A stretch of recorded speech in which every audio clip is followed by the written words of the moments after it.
அத்தியாயம் 1. அந்த தினம் ஒரு திங்கட்கிழமை. புதிதாய் பிறந்த சூரியன் பூமியை வெளிச்சமாய் பார்க்க ஆரம்பித்திருந்தான். ரேஸ்கோர்ஸ் ரோட்டில் இருந்த திலக் நிவாஸ் பங்களா காலை வெயிலில் மினுமினுப்பாய் தெரிந்தது. சுற்றிலும் கார்டன் புதுப்பச்சையில் மிளிர்ந்தது. 5 அடி இரும்பு கேட்டிலிருந்து கால்வட்டம் போட்டு போன சிமெண்ட் பாதை வெண்ணிற சூப்பர் செம் டிஸ்டம்பரில் குளித்திருந்த போர்டிகோவோடு சங்கமித்திருந்தது. 3 மொசைக் படிகளில் ஏறி 4 அடி நடந்தால் ஆஷ்ட்ரே, பத்திரிகைகள் சுமக்கும் டீபாய், கெட்டி துணியை தைத்து போட்டுக்கொண்ட சோஃபா, பாலிமர் நாற்காலிகளோடு டிராயிங் ரூம், வயலட் ஜிகினாக்களில் வெல்கம் சொல்லி சிரிக்கும் திரையை விலக்கி போனால் ஹால். தரை முழுசும் கார்பெட் வைத்திருந்தது. வலது பக்கம் சுவரோரம் டெலிஃபோன் தாங்கிய மேஜை. பக்கத்தில் ஜாடிக்குள்ளிருந்து தண்ணீரின் தயவில் வாடாமல் எட்டி பார்க்கும் மஞ்சள் பூக்கள், பச்சை இலைகள். அருகே இருந்த அறைக்குள்ளிருந்து குரல் வந்தது. அண்ணி, நான் ரெடி. ஆளுயர கண்ணாடி முன் சின்ன ஸ்டூலில் அமர்ந்து கொண்டு பவுடரால் கடைசி டச்சப் செய்து கொண்டே கத்தின திலகாவின் குரல்.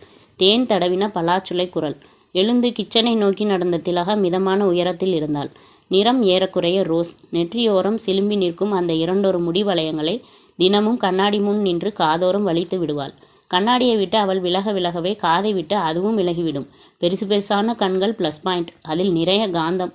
போகாத பொழுதை காலேஜில் பிஎஸ்சி 3ஆம் வருடத்தில் கழித்து கொண்டிருப்பவள். ஹாலை கடந்து போகிற கையோடு காலண்டர் தாளை கிழித்தவள் கசக்கியபடியே கிச்சனுக்குள் நுழைந்தாள். அன்னி கார்த்திகா தட்டில் பூ மாதிரியான இட்லிகளை வைத்து கொண்டிருந்தாள். கார்த்திகாவுக்கு அசப்பில் ஜெயபிரதாவை ஜெராக்ஸ் எடுத்த மாதிரி தோற்றம்.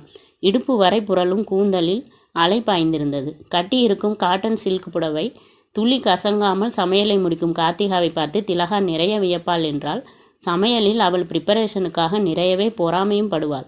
டைனிங் டேபிளை அடைந்து சேரில் அமர்ந்தபடி கேட்டாள் திலகா. இன்னும் அண்ணன் வரலையா அண்ணி? இட்லியை தட்டில் போட்டுக்கொண்டே சொன்னாள் கார்த்திகா. அப்பவே மாடிக்கு போய் சொல்லிட்டு வந்தாச்சு. சொன்ன கார்த்திகாவிடமிருந்து பாத்திரத்தை பிடுங்கினாள் திலகா. ஏய், நான் தான் போடுறேனே. கத்தின கார்த்திகாவின் கைகளை விளக்கின திலகா. சொன்னா பத்தாது, போய் கையோடு இழுத்துட்டு வாங்க, எனக்கு காலேஜுக்கு டைம் ஆச்சு. சிரித்தாள் கார்த்திகா. உங்கள் காலேஜையும் டயத்தையும் பற்றி எனக்கு தெரியாதா என்ன? உதட்டை பிதுக்கி தலையாட்டியபடியே சேரை விட்டு எழுந்தாள் திலகா. போங்க அண்ணி, நீங்கள் ஒன்றும் சரியில்லை, நானே போய் அண்ணனை இழுத்துட்டு வரேன். வேகமாக வெளியேறி ஹாலுக்கு வந்தபோது படிகளில் இருந்து இறங்கி வந்து கொண்டிருந்தான் பாஸ்கர். அப்பா, வந்துட்டியண்ணா. டெய்லி எனக்கு இது ஒரு போராட்டமாக போச்சு. என்னை கொண்டு போய் காலேஜில் விட்டுட்டு போகணுங்கிற நினப்பு கொஞ்சமாவது இருக்காண்ணா? ஒழுங்கான பல்வரிசையில் சிரித்தான் பாஸ்கர். ஆரம்பிச்சிட்டியா? தினமும் இதையே நீ சொல்லிட்டு இருந்தாலும் ஒரு நாளாச்சும் லேட்டாக கொண்டு போய் விட்டுருக்கேனா? ஆஹா, இப்படி ஏதோ ஒன்றை சொல்லிடு என்றபடியே கிச்சனுக்குள் நுழைந்தாள்.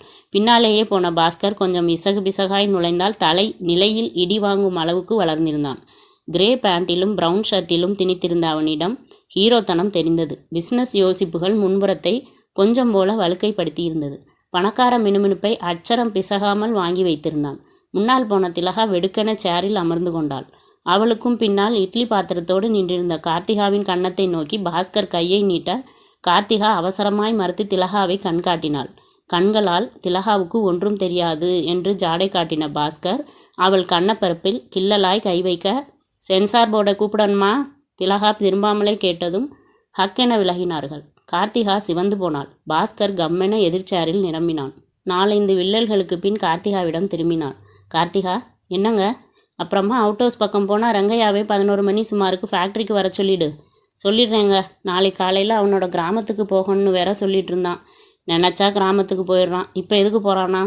அவன் பொண்ணு சாந்தி இல்லை, வயசாயிட்டே போகுது. ஊரில் அக்கா பையன் ஒருத்தர் இருக்கானா, அதான் பார்த்து பேசிட்டு வரணும்னு சொன்னான். ஓ, கல்யாணமா என்றவன் திலகாவை பார்த்துவிட்டு, நம்ம திலகாவுக்கும் தான் என்று சொல்ல ஆரம்பித்ததுமே உஷ் என்று வாயில் விரலை வைத்து கண்களில் முறைப்பு காட்டினாள் திலகா. ஏன்னா, எத்தனை தடவை சொல்லியாச்சு, படிப்பு முடிகிற வரைக்கும் அந்த பேச்சையெல்லாம் மூச்சு விடக்கூடாதுன்னு. அது இல்லை திலகா. பாஸ்கர் தொடங்கினதுமே கார்த்திகாவிடம் திரும்பினாள். அண்ணி, கொஞ்சம் சொல்லி வைங்க என்றபடியே முகத்தை போலி உம்மென வைத்து கை கழுவி விட்டு எழுந்தபோது வாசலில் ஒரு கார் வந்து நிற்கும் ஓசை. ஹாலுக்கு திலகா போக பாஸ்கரும் கையை கழுவி கொண்டு டவலால் துடைத்தபடியே கார்த்திகாவோடு வந்தான். அட டாக்டர் என்றான். டிராயிங் ரூமை தாண்டி தெரிந்த போர்டிகோவுக்குள் வந்து புதைந்து போயிருந்தது அந்த மெரூன் நிற பிரீமியர் பத்மினி. உள்ளிருந்து உதிர்ந்திருந்த பிரசன்னா இவர்களை நோக்கி வந்து கொண்டிருந்தான், கையில் மெடிக்கல் கிட்டோடு. சின்ன வயதிலேயே மருத்துவத்துறைக்கான ஆங்கில எழுத்துக்களை தன் பெயருக்கு பின்னால் ஒட்ட வைத்து கொண்ட பிரசன்னா இவர்களின் ஃபேமிலி டாக்டர். தற்போது 32 வயதை கடத்தி கொண்டிருப்பவன். அணிந்திருந்த ஒயிட் அண்ட் ஒயிட்டிலும் மெலிசு பிரேம் கண்ணாடியிலும் மீசையில்லாத முகத்தின் வடக்கத்திய வளவளப்பிலும் லேசாய் மென்மை இலையோடி இருந்தது. வாங்க டாக்டர், குட் மார்னிங் பாஸ்கர் சொல்லி பிரசன்னா கையசைத்து புன்னகை உதிர்த்தலோடு மூவருக்குமாய் சேர்த்து மார்னிங் என்றான். இவர்களை சமீபித்த பிரசன்னா மெடிக்கல் கிட்டை டீப்பாய்க்கு கொடுத்த பின் நிமிர்ந்தான். பாஸ்கர், அவுட் ஹவுஸில் ஏதோ ரகலப்போலி இருக்குது. காரில் உள்ளே வர்றப்போ அந்த சாந்தி பொண்ணோட கூச்சல் கேட்டுது. பிரசன்னா சொன்னதும் மூவரும் ஆச்சரியத்தை தேக்கி கொண்டு டிராயிங் ரூமுக்கு வர அவுட் ஹவுஸிலிருந்து துல்லியமாய் கேட்டது ரெங்கையாவின் காட்டு கத்தலும் தொடர்ந்து சாந்தியின் அடிக்காதப்பா அடிக்காத என்கிற கூச்சலும்.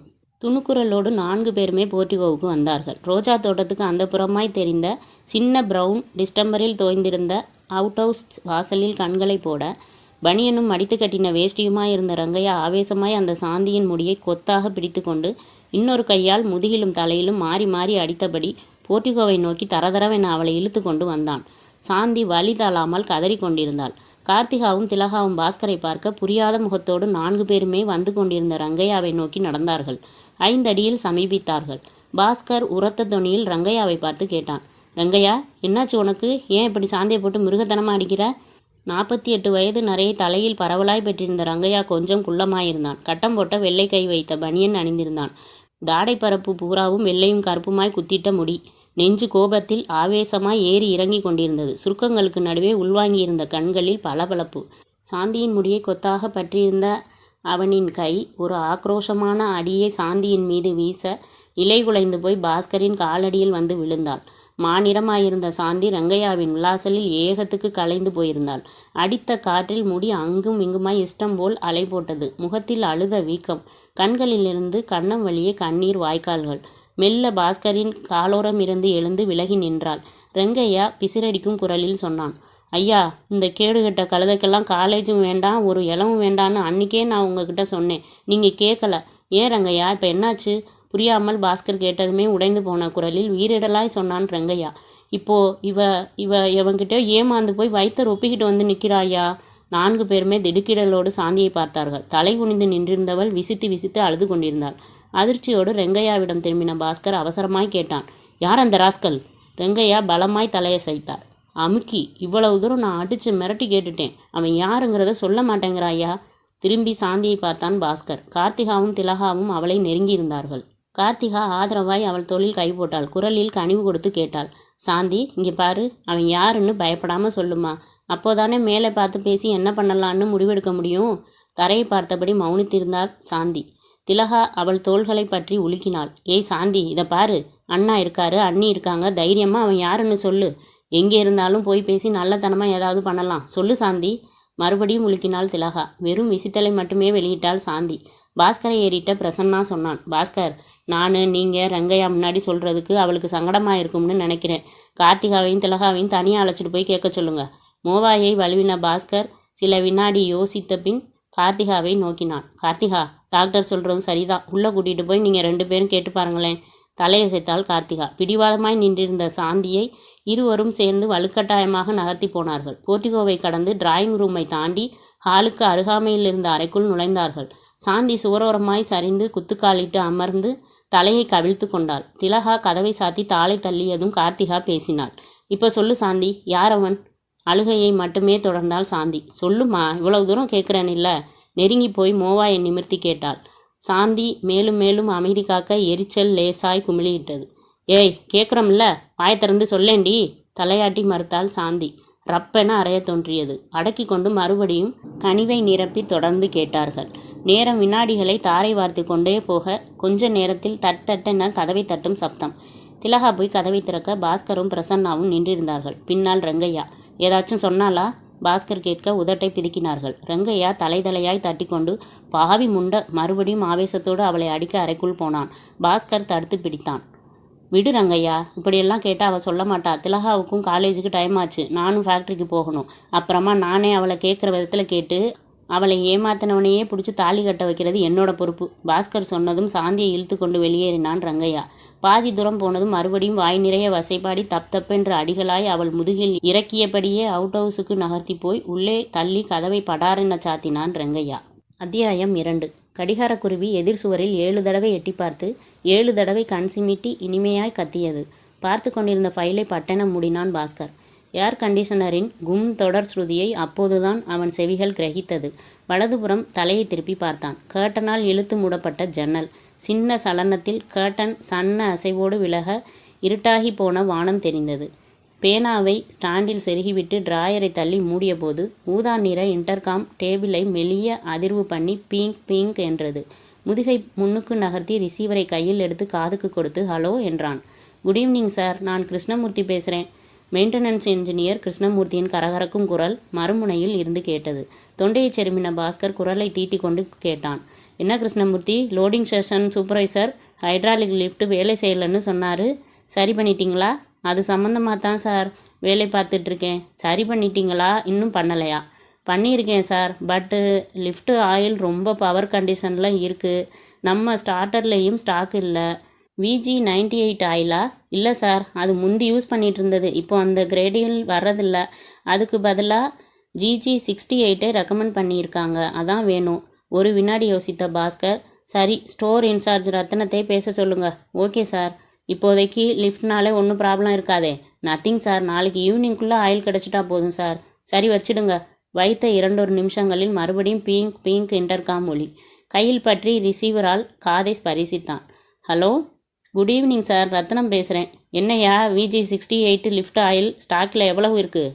மறுமுனை ரத்னம் கொஞ்சமாய் தயங்கினான். எவ்வளவு இருக்குது? பாஸ்கர் சத்தமாய் கேட்க, நில் பேலன்ஸ் சார் என்றான் ரத்னம். வெடித்தான் பாஸ்கர். இப்போ உன்னால் அங்கே லிஃப்ட் நின்று கிடக்குதையா? இப்போ ஆயில் வேணும், என்ன பண்ண போகிற? மெட்பார் எடுத்துக்கிட்டு ஆள் போயிருக்காங்க சார். நாளைக்கு மார்னிங் 4 பேரலோடு வருவாங்க. ஓஹோ, இதை முந்தியே பண்ணுறதுக்கு என்ன? 11th ஹவரில் ஆளுக்கு கத்தின பின்னே தான் பண்ணணுமா? அதுக்கு இல்லை சார், அந்த ஆயில் கம்பெனியில் டோர் டெலிவரி சிஸ்டம் அவங்களே வேனில் அனுப்பிச்சி வைப்பாங்க. அது இன்றைக்கி வரும் நாளைக்கு வரும்னு பார்த்துட்டு மார்னிங் வந்துடும் தானே? வந்துடும் சார். சில வினாடிகளை அமைதிப்படுத்தி பாஸ்கர் கேட்டான். ரத்னம் சார், VG98 ஆயில் மார்க்கெட்டில் வர்றதில்லையாப்போ? இல்லை சார், அந்த கிரேடில் தயாரிக்கிறதை நிறுத்திட்டாங்க. அதுக்கு பதிலாக தான். பாதியில் ரத்தினத்தை துண்டித்தான். சரி வச்சிடு. மறுமுனையில் ரிசீவர் கவிழ்ந்ததும் பாஸ்கரும் சாத்தினான். இன்டர்காமுக்கு அந்த புறம் இருந்த இளம்பச்சை பிரியதர்ஷினியை கிட்டத்தில் இழுத்தான். எண்களை சுழற்றினான். எதிர்முனையில் ரிங் போய்கொண்டிருக்க காத்திருந்தான். 40வது வினாடியில் ஹலோ கேட்டது. நான் பாஸ்கர் பேசுகிறேன். யார், திலகாவா? ஆமாண்ணா, என்ன விஷயம்? அவுட் ஹவுஸில் ரங்கையா இருக்கானா? ஆமாம் இருக்கான். அவனை பார்க்கவே பாவமாக இருக்குண்ணா. இன்றைக்கி பூரா ஏனாதானோன்னு கார்டனை நிறவிட்டு இருந்தானா. அண்ணியும் நானும் போய் சாயங்காலம் கூட அவளை கேட்டு பார்த்தோம். மூச்சு விட மாட்டேங்கிறா. சாந்தியை யாரோ மிரட்டி வச்சுருக்காங்க திலகா. கொஞ்ச நேரத்தில் நான் வரேன், அவகிட்ட கேட்குற விதத்தில் கேட்டுக்கிறேன். இப்போ நீ ரங்கையாவை சைக்கிள் எடுத்துக்கிட்டு ஃபேக்ட்ரிக்கு வர சொல்லு. இப்போ வா? ஆமாம். எதுக்குண்ணா? சொன்னதை செய். சரிண்ணா. அண்ணி என்ன பண்ணிகிட்ருக்கா? கிச்சனில் இருக்காங்க, கூப்பிடட்டா? வேண்டாம் விடு, கொஞ்ச நேரத்தில் நானே அங்கே வந்துடுவேன். ரிசீவர்களை சாத்தினார்கள். 10 நிமிஷங்கள் மறுபடியும் ஃபைல்களில் பார்வை போட்டான் பாஸ்கர். 15 நிமிஷங்கள் 3 555 சிகரெட்டுகளை சாம்பலாக ஆஸ்ட்ரேக்கு அனுப்பினான். 2 நிமிஷங்கள் வெறுமனே அமர்ந்திருந்த போது அரைக்கதவை திறந்து கொண்டு ரங்கையா வந்தான். டேபிளுக்கு முன்னால் வந்து நின்றான். ஐயா, கூப்பிட்டு அனுப்பிச்சிங்களாமே? ஆமாம் ரங்கையா. என்ன சாந்தி ஏதாச்சும் சொன்னாலா? அந்த சிறுக்கி யார்கிட்ட ஏமாந்தேன்னு வாயை திறந்து சொல்ல மாட்டேங்கிற ஐயா. நீ கவலை விடு ரங்கையா, நான் பார்த்துக்கிறேன். மௌனித்தான் ரங்கையா. டிராவிலிருந்து ஒரு துண்டு பேப்பரை எடுத்த பாஸ்கர் மேஜை பரப்பில் அதை கிடத்தி பென் ஸ்டாண்டில் இருந்து பேனாவை உருவி VG98 லிஃப்ட் ஆயில் என்று எழுதினான். எழுதிவிட்டு ரங்கையாவிடம் நீட்டினான். ரங்கையா, சொல்லுங்கய்யா. பாரு, இந்த பேப்பரில் ஒரு ஆயிலோட பேர் எழுதியிருக்கேன். ஒரு மெஷினுக்கு அவசரமாக தேவைப்படுது. ஃபேக்ட்ரி ஆட்களை நம்பி பிரயோஜனம் இல்லை. நீயே ஒரு நட பொள்ளாச்சி போய் வாங்கிட்டு வந்து கொடுத்துடு. 25 லிட்டர். அன்றைக்கி ஒரு தரம் வாங்கிட்டு வந்தேனுங்களே, அந்த கடையில் கிடைக்குமா? தலையசைத்தான். அங்கேயே கிடைக்கும். அப்படி இல்லைன்னா அதே மாதிரி வேறு ஏதாச்சும் கடையில் கேட்டு எப்படியும் நைட்டு வாங்கிட்டு வந்துடு. டிரைவர் முத்துசாமியை கூட்டிகிட்டு போய்க்கோ. சரிங்கய்யா சொல்லிவிட்டு பணத்தை பெற்றுக்கொண்டு நகர்ந்தான் ரங்கையா. அத்தியாயம் 3. இரவு 9:30. சோஃபாவில் சாய்ந்து உட்கார்ந்து நாவல் ஒன்றை படித்து கொண்டிருந்த கார்த்திகாவும் ரேடியோ கேட்டுக்கொண்டிருந்த திலகாவும் பீறிட்டு வந்த கொட்டாவிகளை அடக்க முயன்று தோற்று போனார்கள். இன்னைக்கு ஏனோ 9:15 இப்படி தூக்கம் தள்ளுது என்று வியப்போடு ஒருத்தர் கேட்டுக்கொண்டே திலகாவும் கார்த்திகாவும் தத்தம் பெட்டில் விழுந்து 10-15 நிமிடங்களில் ஆழமான தூக்கத்தை எட்டி பிடித்திருந்தார்கள். பாஸ்கர் நிதானமாய் படியிறங்கி ஹாலை கடந்து போர்ட்டிகோவுக்கு வந்தான். கார்டனுக்கு நடுவே இருந்த விளக்கு 5 அடி தூரத்தில் மட்டும் வெளிச்சம் கொடுத்து அதற்கப்புறம் மங்களாகி காணாமல் பண்ணியிருந்தது. சிமெண்ட் பாதையில் நடந்து கொண்டே தூரத்து அவுட் ஹவுஸை பார்த்தான் பாஸ்கர். கதவு சாத்தி இருந்தது. ஜன்னலில் வீட்டுக்குள் எரிந்த லைட்டின் வெளிச்சம். அரை நிமிஷ கடப்பில் அவுட் ஹவுஸ் வாசலுக்கு வந்து விட்டிருந்தான். தட் தட் தட் நோகாமல் கதவை தட்ட வாசல் விளக்கு எரிந்தது. தாள் விலகும் ஓசைக்கு பின் கதவு வகுந்து கொள்ள சாந்தி தெரிந்தாள். இன்னும் மாறாமல் அதே அழுத முகம். நீங்களா கேட்டாள். முகத்தில் புன்னகையை அப்பிக்கொண்ட பாஸ்கர் அவளை விலக்கி கொண்டு உள்ளே நுழைந்தான். காலால் உதைத்து கதவை சாத்தினான். சாந்தி, அவ்வளவு பேர் அப்படி கேட்டும் உன்னோட இந்த நிலைமைக்கு நான் தான் காரணம்னு சொல்லி என்னை காட்டி கொடுக்காம விட்டதுக்கு 1000 தேங்க்ஸ் திணறலோடு கேட்டாள். நான் தான் காட்டி கொடுக்கலையே. அப்பாவும் இல்லாத இந்த நேரத்தில் மறுபடியும் இப்போ எதுக்கு வந்திருக்கீங்க? வீட்டில் யாராவது பார்த்துட போகிறாங்க. பயப்படாத சாந்தி. அவங்க 2 பேரும் சாப்பிட்ட பால் டம்ளரில் தூக்க மாத்திரை கலந்துட்டு தான் வந்திருக்கேன். என்ன சத்தம் கேட்டாலும் அவங்க எந்திரிச்சு வரமாட்டாங்க. சரி, இப்போ எதுக்காக வந்திருக்கீங்க? சாந்தி குழப்பமாய் கேட்டாள். இன்னைக்கு நீ காட்டி கொடுக்கல. உங்கள் அப்பான்னு அடிக்கிற அடிக்கும் விளாசற விளாசலுக்கும் ஒரு நாளைக்கு இல்லாவிட்டாலும் ஒரு நாள் நீ உண்மையை சொல்லி விடுவ. அதனால் நிறுத்தின பாஸ்கரை ஒரு வில்லல் எச்சில் விழுங்கி கொண்டே பார்த்தாள் சாந்தி. பாஸ்கர் ஒரு கோணல் சிரிப்பு சிரித்து கொண்டே சொன்னான். அதனால் நீ செத்துடு. உப்பென வியர்த்தாள் சாந்தி. என்ன சொல்கிறீங்க? கேட்டபடியே பின்வாங்கினவளை நெருங்கி சேலை தலைப்பை பற்றினான் பாஸ்கர். வேண்டாங்க, கத்துவேன். உதடு பிரியாமல் சிரித்தான் பாஸ்கர். தாராளமாக கத்து. உங்கள் அப்பன் இந்த ஊரில் கிடைக்காத ஆயிலுக்காக அலையோ அலைன்னு அலைஞ்சிட்ருப்பான். கார்த்திகாவும் திலகாவும் நான் கொடுத்த தூக்க மாத்திரையால் உலுக்கினா கூட எந்திரிக்க முடியாத தூக்கத்தில் இருக்காங்க. உன்னோட அதிகபட்ச சத்தம் இந்த வீட்டு காம்பவுண்டும் கூட போகாது. வேணும்னா முயற்சி பண்ணி கத்து. உன் பக்கம் அதிர்ஷ்டம் இருந்தால் யாராவது வரட்டும். கத்து. அதிர்ந்து போன சாந்தியின் சேலை பலமாய் இழுக்க சுழன்று போய் சுவரோரமாய் விழுந்தாள். சுதாரித்து அவள் எழும் முன்பு மிக அண்மைக்கு வந்து விட்டிருந்தான் பாஸ்கர். வேண்டாங்க, நான் யார்கிட்டையும் சொல்ல மாட்டேன். என்னை ஒன்றும் பண்ணிடாதீங்க. அவள் கதற கதற கழுத்தில் துரியத்தோடு சேலையை சுற்றி அவளின் உதறல்கள் எதிர்ப்புகளுக்கு இடையே அவசர முடிச்சு ஒன்றை போட்டு உக்கிரத்தோடு சேலையை இருக்க தட் தட் தட் வாசல் கதவை யாரோ தட்டும் சத்தம். அத்தியாயம் 4. பாஸ்கர் ஒரு வினாடி அதிர்ந்து போனான். உடம்புக்குள் ஜாக்கிரதை ரத்தம் ஓடியது. கையில் இறுக்கம் விடுபட்டு போக சாந்தியின் முகத்தை பார்த்தான். பயத்தில் கண்களை அழுத்தமாய் மூடியிருந்தவள் பட்டென திறந்து பாஸ்கரை பார்த்தாள். புடவை கழுத்தை இன்னும் அதே மரண வலியை கொடுத்து சுற்றி இருந்தது. விட்டு விட்டு கதவை தட்டினார்கள். That that that. தொடர்ந்து ரங்கையா ரங்கையா என்று அழைக்கும் குரல். தாழ்ந்த குரலில் சாந்தியை கேட்டான் பாஸ்கர். யாரு? ஏதோ சொல்ல வாயெடுத்த சாந்தி குரல் வராமல் விக்கினாள். கழுத்து சேலையை தொட்டு காண்பித்தாள். உணர்ந்த பாஸ்கர் கொஞ்சமாய் முடிச்சை தளர்த்த பெரிய மூச்சொன்றை உதிர்த்தது. வேலுச்சாமி அண்ணன் என்றாள். வேலுச்சாமியா? பக்கத்து பங்களா தோட்டக்காரர். அடிக்கடி ராத்திரி வேளையில் அப்பாவும் அவரும் ஏதாச்சும் பேசிகிட்டு இருப்பாங்க. லைட் எரியறதை பார்த்துட்டு வந்திருப்பார் போலிருக்கு. நெற்றியை தேய்த்தான் பாஸ்கர். மெல்ல மெல்ல புன்னகைக்கு வந்தாள் சாந்தி. பல்வரிசையை காட்டி சொன்னாள். இந்த நிமிஷம் உங்களோட கொலை முயற்சியையும் சேர்த்து காட்டி கொடுக்கறதும் கொடுக்காததும் என் கையில். சாந்தி. பாஸ்கர் திகைத்து போய் அவளை பார்க்க நிதானமாய் கழுத்திலிருந்து சேலையை உதறி உடலுக்கு சுற்ற ஆரம்பித்தாள். அதே தனிந்த குரலில் தொடர்ந்து சொன்னாள். பட் ஒரு விசுவாசமான வேலைக்காரனோட பொண்ணு நான். இப்போதைக்கு உங்களை காட்டி கொடுக்கல. முகம் முழுக்க கேள்விக்குறியோடு அவளை பார்த்தான். சத்தம் இல்லாமல் பின்கதவு வழியாக நீங்கள் இப்போ வெளியே போயிருங்க. நாளைக்கு பகலில் ஏதாவது ஒரு இடத்துல சந்தித்து நம்ம பிரச்சனை ஒரு முடிவுக்கு கொண்டு வர்றோம். சரியா? சாந்தி கேட்க கேட்க தட் தட் இன்னும் தட்டி கொண்டிருந்தான். யோசனைக்கே இடமில்லாமல் பாஸ்கர் பின்கதவை நோக்கி நடக்க ஆரம்பித்தான். பின்னாலேயே சாந்தி வந்து தாளை விலக்கி கதவை பிளந்தாள். தளர்வோடு பாஸ்கர் வெளியேறினதும் சாந்தி தாளிட்டாள். திரும்பி நடந்தபடியே கத்தினாள். இதோ வந்துட்டேன்னா. கலைந்திருந்த தலையை சரி செய்தபடியே நிதானமாய் முன்கதவுக்கு வந்து திறந்தாள். கதவே 2ஆய் வகுந்து கொள்ள வாசலில் பார்வை போட்ட சாந்தி உடம்பின் சகல பிரதேசங்களிலும் அதிர்ந்தாள். வெளியே ஜவஹர் நின்றிருந்தான். பாஸ்கரின் சிநேகிதன். அமிதாப்பின் காதை உரச இன்னும் 10 மில்லிமீட்டர்களே பாக்கி வைத்திருந்தான். சின்ன வயதிலிருந்தே பாஸ்கரோடு நெருங்கி பழகும் இவன் குணாதிசயத்திலும் ஏறக்குறைய பாஸ்கர். போன வருடம் வெளிநாட்டில் மேனேஜ்மெண்ட் கோர்ஸை முடித்த கையோடு திரும்பினவன் அந்த பிரதேச நிறத்தையும் வாங்கி வந்திருந்தான். அணிந்திருந்த சிமெண்ட் நிற ஸ்டோன் வாஷ் முடத்தது. கைகளை பாக்கெட்டுக்குள் அழித்து கொண்டே கேட்டான். ரெங்கையா இல்லையா? இல்லை. என்ன விஷயம்? கேட்டாள். பாஸ்கரை பார்க்க வந்தேன். உள்ளே எல்லாரும் தூங்குறாங்க போலிருக்கு. பாஸ்கரையும் காணோம்.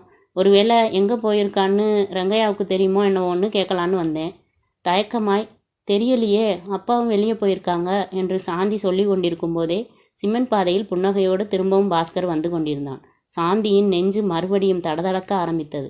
சொற்ப வினாடிகளில் அவர்களின் அருகாமைக்கு வந்த பாஸ்கர், ஜவஹர் நீயா? எங்கே? எந்த நேரத்தில்? பாஸ்கரை பார்த்த ஆச்சரியத்தில் கண்களை விரித்தான் ஜவஹர். ஃபஸ்ட்டு ஷோ பார்த்துட்டு வந்துட்டு இருந்தேன். வழியில் தான் இருக்குதேன்னு உன்னை பார்த்துட்டு போகலான்னு வந்தேன். வீடு பூரா பார்த்தேன். பாவி, எங்கடா போயிருந்த? இங்கே தான். இங்கேயா? புரியாமல் ஜவஹர் கேட்க, எஸ் இங்கே தான், சாந்திக்கிட்ட பேசிகிட்டு இருந்தேன். பாஸ்கர் படிப்படியாய் ஜவஹரிடம் நடந்ததெல்லாம் சொல்ல சொல்ல பதட்டமானால் சாந்தி. அத்தனையும் கேட்டுவிட்டு வெள்ளை கோடாய் பற்கள் தெரிய சிரித்த ஜவஹர், அப்படியா என்றபடி சாந்தியிடம் திரும்பினான். வியர்வையில் சொதசொதத்து போயிருந்த சாந்தி படபடப்போடு பின்வாங்க பதட்டமே இல்லாமல் அவர்கள் கதவை தாளிட்டார்கள்.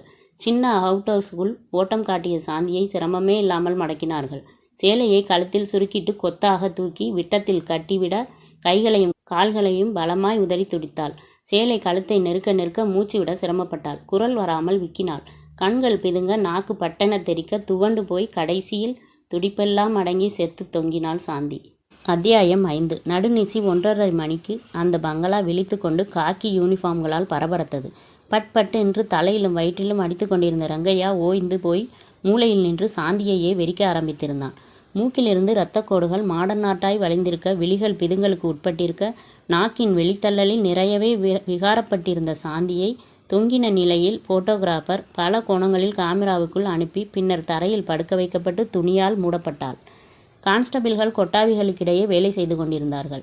நடு இரவிலும் புது சுறுசுறுப்போடு அங்குமிங்கும் அலைந்து கொண்டிருந்தார் இளவயது இன்ஸ்பெக்டர் மேனன். பென்சில் கோடு மாதிரியான மீசை, கூர்மையோடு வளைந்திருந்த மூக்கை நடுவிரலால் அடிக்கடி நிரடிக்கொள்ளும் மானரிசத்தை வைத்து கொண்டிருந்தார். 1% தொப்பை கூட விழுந்திருக்காத அவருக்கு காக்கி உடை அம்சமாய் இருந்தது. அவுட் ஹவுஸ் முழுக்க முழுக்க பார்வையால் அலசி முடித்திருந்த மேனன் முன்புறம் வந்தார். சாந்தியை மார்ச்சுவரிக்கு அனுப்ப ஆயத்தம் பண்ணி கொண்டிருந்தார்கள். கடந்து வாசல் வெளிச்சத்திலிருந்து விலகி நிலா காயும் சிமெண்ட் பாதையில் நடந்து பங்களா போர்டிகோவின் டியூப்லைட் ஒளிக்குள் பிரவேசித்து படியேறி டிராயிங் ரூமுக்குள் நுழைந்து ஹாலுக்கு வர தூக்கம் கலைந்த கண்களில் கவலையோடு ஆளுக்கொரு பக்கமாய் சோபாவிலும் நாற்காலியிலுமாய் நிரம்பியிருந்தார்கள் கார்த்திகா, திலகா, பாஸ்கர். திரும்பின பாஸ்கர் மேனனை பார்த்ததும் கம்மிய குரலில் சொன்னான், அந்த பொண்ணு இப்படி ஒரு முடிவுக்கு போவான்னு நாங்கள் யாருமே நினைக்கல இன்ஸ்பெக்டர். பாதிக்கப்பட்ட நிலையில் இருந்த அந்த பொண்ணை தனியாக இருக்கிற மாதிரி சூழ்நிலையில் விட்டுருக்கக்கூடாது.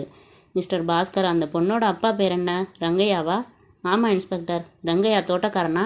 அப்படின்னு இல்லை, சமயத்துக்கு வீட்டிலேருந்து ஃபேக்ட்ரி வரைக்கும் எல்லா வேலையுமே செய்வான் இன்ஸ்பெக்டர். இன்றைக்கி நைட் எங்கே போயிருந்தான்? நான் தான் இன்ஸ்பெக்டர். ஒரு ஆயில் வேணும்னு பொள்ளாச்சிக்கு போக சொல்லியிருந்தேன்.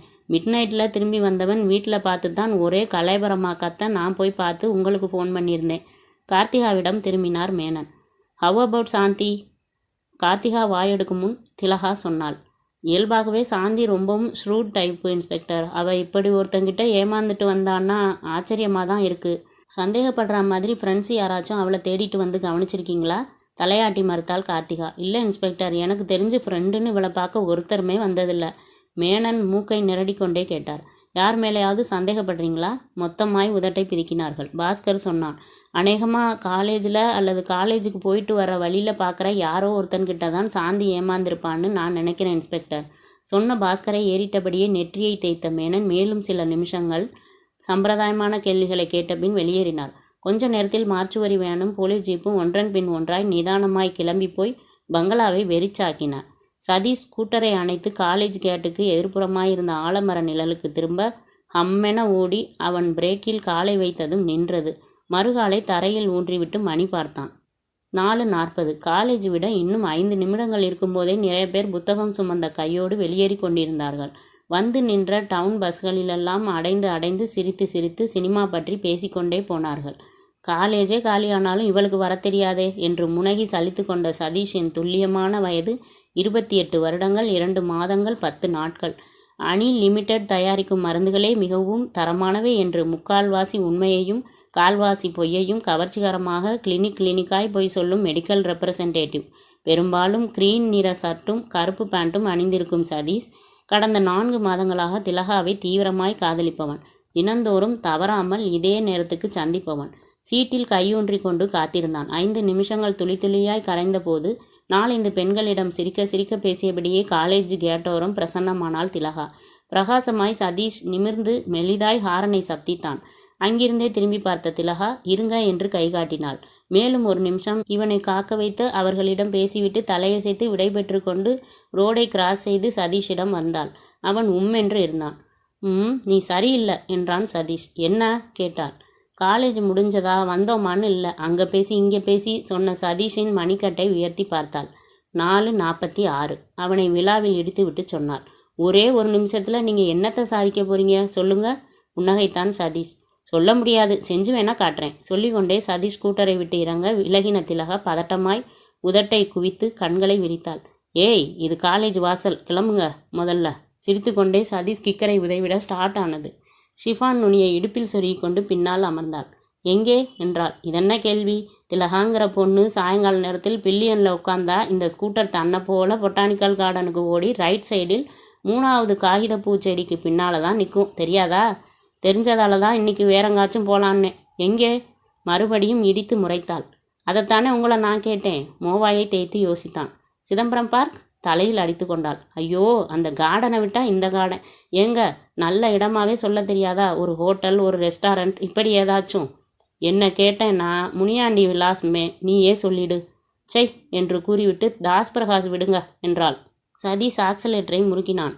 சாலை நழுவி பின்வாங்க எதிர்காற்றின் தழுவலுக்குள் பயணப்பட்டார்கள். 3வது நிமிஷம் காந்திபுரம் சிக்னலில் தடைப்பட்டு பின் கிராஸ்கட் ரோடில் கலந்து அதிர்ஷ்டவசமாய் வடகோவை லெவல் கிராசிங்கில் சிக்காமல் மேட்டுப்பாளையம் சாலையில் திரும்பி வெட்டிப்போன திருவேங்கடசாமி ரோட்டிற்குள் நுழைந்து தாஸ் பிரகாஷின் முன்பாக நிறுத்தினான். பில்லியனில் நின்றும் திலகா உதிர ஸ்டாண்ட் இட்டான். படிக்கட்டோரம் டுடே ஸ்பெஷல்கள் சரிவான போர்டில் வரிசையாய் இருந்தது. வெள்ளுடுப்பு ஆள் ஒருவன் கதவை திறந்துவிட உள்ளே போனார்கள். வெளிச்சம் மழுங்கின ஹாலுக்குள் 3 வரிசைகளில் டேபிள்கள். ஜாஸ் மியூசிக் சதுர ஸ்பீக்கர்களிலிருந்தும் மிக மெதுவாய் வழிந்து கொண்டிருந்தது. கடைசி வரிசையில் 7வது டேபிளில் எதிரெதிராய் அமர்ந்தார்கள். அமர்ந்ததுமே இன்னொரு வெள்ளை யூனிஃபார்ம் நெருங்கி குனிய சதீஷ் என்ன என்றான் திலகாவை பார்த்து. திலகா திரும்பி ஸ்பானிஷ் டிலைட் என்றதும் தலையசைத்துவிட்டு நடந்தான் அவன். போனதும் சட்டென திலகாவை அழைத்தான் சதீஷ். திலகா நிமிர்ந்து என்றாள். இன்னைக்கு உங்ககிட்ட சொல்லிடணும்ட்டே இருந்தேன். என்னது? இத்தனை நாள் வரைக்கும் நாம் காதலிச்சது போதும். அதிர்ந்து போய் அவனை பார்க்க சிரித்தான். அடுத்தது கல்யாணம் பண்ணணும். மூச்சை உள்ளிழுத்து அப்பாடா என்றாள். நீ என்ன சொல்கிற? தலையாட்டினாள் திலகா. ஓஎஸ் தாராளமாக பண்ணிக்கலாம். திலகாவின் விரலை கிள்ளினான். ஏய், நான் சீரியஸாக சொல்கிறேன் என்றபோது தட்டில் ஸ்பூனோடு முக்கோணத்துண்டுகளாய் ஸ்பானிஷ் டிலைட்டை வைத்துவிட்டு போனான் வெயிட்டர். ஸ்பூனை கையில் எடுத்துக்கொண்டு சாப்பிட துவங்கினார்கள். சொல்லுங்க என்றாள். என்னோட அம்மாவுக்கும் வயசாகிட்டே போகுதான். சீக்கிரமே என்னோட கல்யாணத்தை நடத்தி பார்க்கணுன்னு நச்சரிக்க ஆரம்பிச்சிட்டாங்க. உதட்டோரம் புன்னகைத்த திலகா பக்கத்து இலைக்கு பாயாசமா என்றாள். மறுபடியும் கிள்ளினான் சதீஷ். பாரு, நான் சீரியஸாக சொல்கிறேங்கிறேன்ல. சரி சொல்லுங்க. நாளைக்கே கல்யாணம்னாலும் எனக்கு எந்த பிரச்சனையும் இல்லை. பட் நீ உங்கள் வீட்டில் சொல்லி சம்மதம் வாங்கணும் இன்றைக்கே. சட்டென கவலையானால் திலகா. ஸ்பூனால் ஸ்பானிஷ் டிலைட்டை கிளறி கொண்டே சொன்னாள். அண்ணனை நம்பவே முடியாது. ஒரு புத்தி இருந்தால் ஒத்துக்குவார், இல்லைன்னா ரொம்ப கஷ்டம்தான். சதீஷ் கேட்டான். சப்போஸ் அவர் ஒத்துக்கலன்னா? யோசித்த திலகா அதை பின்னாடி பார்ப்போம் என்றாள். முகம் கழுவிய திலகா டவலை உருவிக்கொண்டு பாத்ரூமிலிருந்து வெளியே வந்தாள். டவலால் அழுந்த ஒற்றிக்கொண்டே சுவரில் இருந்த கடிகாரத்தை பார்க்க முட்கள் 7 ஹாலில் ஊர்ந்து கொண்டிருந்தன. மனம் முழுக்க சதீஷ் இன்னைக்கு கட்டாயம் வீட்டில் சொல்லிடணும் என்று திரும்ப சொல்லி கொண்டிருந்தான். விஷயத்தை எப்படி தொடங்கி என்ன சொல்வது யோசித்தபடியே கண்ணாடி முன் அமர்ந்தபோது அரைவாசலில் நிழலாட திரும்பினாள். கார்த்திகா வந்து கொண்டிருந்தாள். 2 டம்ளர்களில் காப்பியை மாற்றி ஆற்றிக்கொண்டே கேட்டாள். ஏன் திலகா, உனக்கு காலேஜ் எத்தனை மணிக்கு முடியுது? நிமிர்ந்தாள். ஏன் அண்ணி? தெரிஞ்சுக்கலாமேன்னு தான். 4:45. அதுக்கப்புறம் ஸ்பெஷல் கிளாஸா? இன்னைக்கு என்ன புதுசாக கேள்வி? குழப்பத்தோடு நிமிர்ந்தாள் திலகா.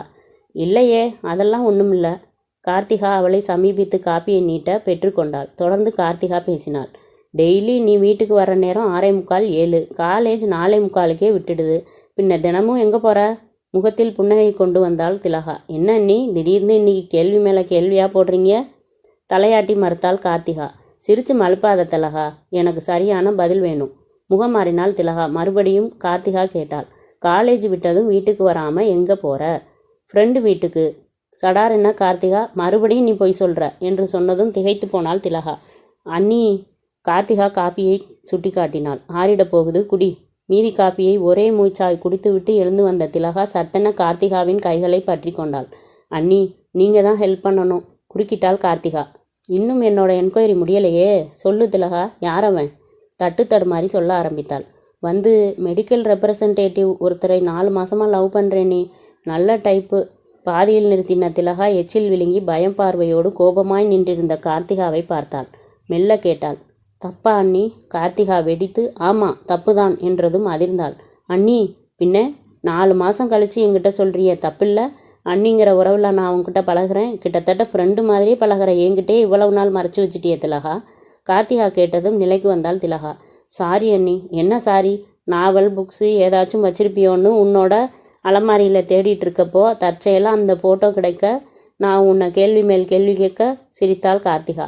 நீ இப்போ மாட்டிக்கிட்ட. சிவந்து போனாள் திலகா. ஃபோட்டோவை பார்த்துட்டிங்களா அண்ணி? செலக்ஷன் பரவாயில்ல தான். நேரில் பார்த்தா இன்னும் நல்லா இருப்பார் நீ சொன்ன திலகாவின் கன்னத்தில் தட்டினாள். பின்னே சொல்ல மாட்ட? கேட்டுவிட்டு திலகாவின் தோலை பற்றி இழுத்தாள் கார்த்திகா.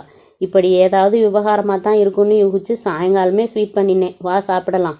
வியப்போடு கார்த்திகாவை பார்த்து கொண்டு கூட நடந்தாள் திலகா.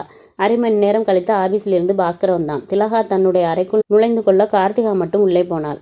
தட்டில் நீட்டிய ஸ்வீட்டை பெற்றுக்கொண்டு புருவங்களை சுருக்கி கேட்டான் பாஸ்கர். என்னது இன்னைக்கு திடீர் ஸ்வீட்டு? பக்கத்து அறைக்குள் இருந்த திலகா காதை தீட்டி கொண்டாள். கார்த்திகா மெல்ல சொன்னாள். திலகா ஒரு இனிப்பான நியூஸ் கொண்டு வந்தா, அதான். என்ன, செமஸ்டர் ரிசல்ட் வந்துடுச்சா? பாஸ்கர் கேட்டதும் தலையாட்டி மறுத்தாள். இல்லைங்க, அவள் மேரேஜ் விஷயமா. முகத்தில் புன்னகை தொலைந்து போக நிமிர்ந்தான். மேரேஜா? ஆமாங்க, அவளுக்கு வரப்போறவரை அவளே செலக்ட் பண்ணிக்கிட்டா. சட்டென முகம் மாறி யாரு என்றான். தயக்கத்தோடு கார்த்திகா சொன்னாள். கோபப்படுற விஷயம் இல்லை, சந்தோஷமான விஷயந்தான். சதீஷ்னு ஒருத்தரான். சதீஷா என்று கேட்ட பாஸ்கர், இப்போ திலகா எங்கே என்றதும் உள்ளறையை காட்டினாள் திலகா. பாஸ்கர் பேசியதை உன்னிப்பாய் கேட்டுக்கொண்டிருந்த திலகாவுக்கு லேசாய் உதறல் எடுத்தது. படபடக்கும் நெஞ்சை கட்டுப்படுத்தி அமர்ந்திருக்க பாஸ்கரின் குரல் சத்தமாய் வந்து கேட்டது. திலகா! விசுக்கென எழுந்தவள் அடிமேல் அடி வைத்து ஹாலுக்கு வந்தாள். சோஃபாவில் கால் மேல் கால் போட்டு அமர்ந்திருந்த பாஸ்கரின் எதிரே வந்து நின்றாள். அவளையே ஒரு சில வினாடி இமைக்காமல் பார்த்த பாஸ்கர் நிதானமாய் கேட்டான். என்ன, உங்கள் அண்ணி என்னென்னமோ சொல்கிறா? எச்சில் விழுங்கி கொண்டு பேசினாள் திலகா. ஆமாண்ணா, சதீஷ்னு ஒருத்தரை லவ் பண்ணுறேன். சடாரென்ன பாஸ்கர் கேட்டான். எந்த கம்பெனியோட எம்டி அவரு? திக்கென நிமிர்ந்தாள். அண்ணா, என்ன கேள்வி புரியலையா? வந்து அனி லிமிட்டெடில் மெடிக்கல் ரெப்ரசன்டேட்டிவாக இருக்காரு. திலகா சொன்னதுமே இலக்காரமாய் அவளை ஏறிட்டான். தெருத்தருவா சுத்திர உத்தியோகத்திலா? சட்டென கோபமாகி அவனை பார்த்தாள். பேச வாயெடுத்த போது கார்த்திகா குறுக்கிட்டாள். அவள் சொன்னதுமே இப்படி குதிச்சா எப்படி? கொஞ்சம் நிதானமாக தான் கேளுங்களேன். திரும்பி கார்த்திகாவை முறைத்தான். அவள் தான் சின்ன பொண்ணு, அர்த்தங்கட்டத்தனமாக வந்து ஏதாச்சும் உளர்னா நீயும் அவ கூட சேர்ந்து ஒத்துப்பாடுறியா? திலகா வெடித்தாள். இங்கே பாருண்ணா, நான் ஒன்றும் சின்ன பொண்ணு இல்லை, காலேஜ் போகிறேன், தெரிஞ்சுதா? சதீஷும் நானும் மனசார பழகிறோம். அது விளையாட்டு காதல் இல்லை. என்னோட கல்யாணம் அவரோட தான். அது உங்கள் ஆசீர்வாதத்தோடையா இல்லையாங்கிறத நீங்களே முடிவு பண்ணிக்கோங்க. திரும்பி வேகமாய் அறைக்குள் நுழைந்து கதவை சாத்தி கொண்டாள் திலகா. பெட்டில் தொப்பென குப்புற விழுந்து கண்ணை மூடிக்கொண்டாள். விதவிதமான சிந்தனைகளில் நிமிஷங்கள் மணிகளாய் மாறி கரைந்து கொண்டிருந்தன. ரொம்ப நேரத்துக்கு பின் சட்டென முதுகில் யாரோ கை வைத்ததை உணர்ந்து திரும்பினாள் திலகா. கண்களை திறக்க கார்த்திகா புன்னகையோடு நின்றிருந்தாள். அண்ணி, இவ்வளவு நேரம் பேசி ஒரு வழியாக உன் அண்ணனை சரி பண்ணியிருக்கேன், ஒத்துக்கிட்டாரா? ஆர்வமாக கேட்டாள். சிரித்தாள் கார்த்திகா. அவ்வளவு சீக்கிரம் ஒத்துக்குவாரா? புரியாமல் திலகா பார்க்க கார்த்திகா சொன்னாள். நாளைக்கு ஈவினிங் நான், நீ, அண்ணன் 3 பேரும் அந்த சதீஷோட வீட்டுக்கு போகிறோம். வீட்டையெல்லாம் பார்த்துட்டு பேசிட்டு அப்புறம் பிடிச்சிருந்தா ஒத்துக்குவாராம். கார்த்திகா சொன்னதும் திலகாவின் மனசு திடுக்கிட்டு போய் பிடிக்கலன்னா என்று கேட்டது. ஏராளமாய் பயப்பட்டது. அத்தியாயம் 6. 6:15 மணிக்கே சூரியன் தலைமறைவாகி இருக்க விட்டுப்போன மிச்ச வெளிச்சம் கொஞ்சம் கொஞ்சமாய் காணாமல் போக ஆரம்பித்திருந்தது. நகர தெருக்களில் காரை வளைத்து நெளித்து ஓட்டி போனான் பாஸ்கர். பின் சீட்டில் கார்த்திகா, திலகா ஆளுக்கு ஒரு ஜன்னலில் தெருவை பார்த்தபடி அமர்ந்திருந்தார்கள். யாரும் யாரோடும் பேசவில்லை. கனமான மௌனம். அகலமான அவினாசி சாலையிலிருந்து பிரிந்து போன வள்ளுவர் வீதிக்குள் நுழைந்து சின்ன சித்தி விநாயகர் கோவிலை கடந்து திரும்பி இந்திரா நகர் என்ற போர்டை பார்த்ததும் காரின் வேகத்தை குறைத்தான்.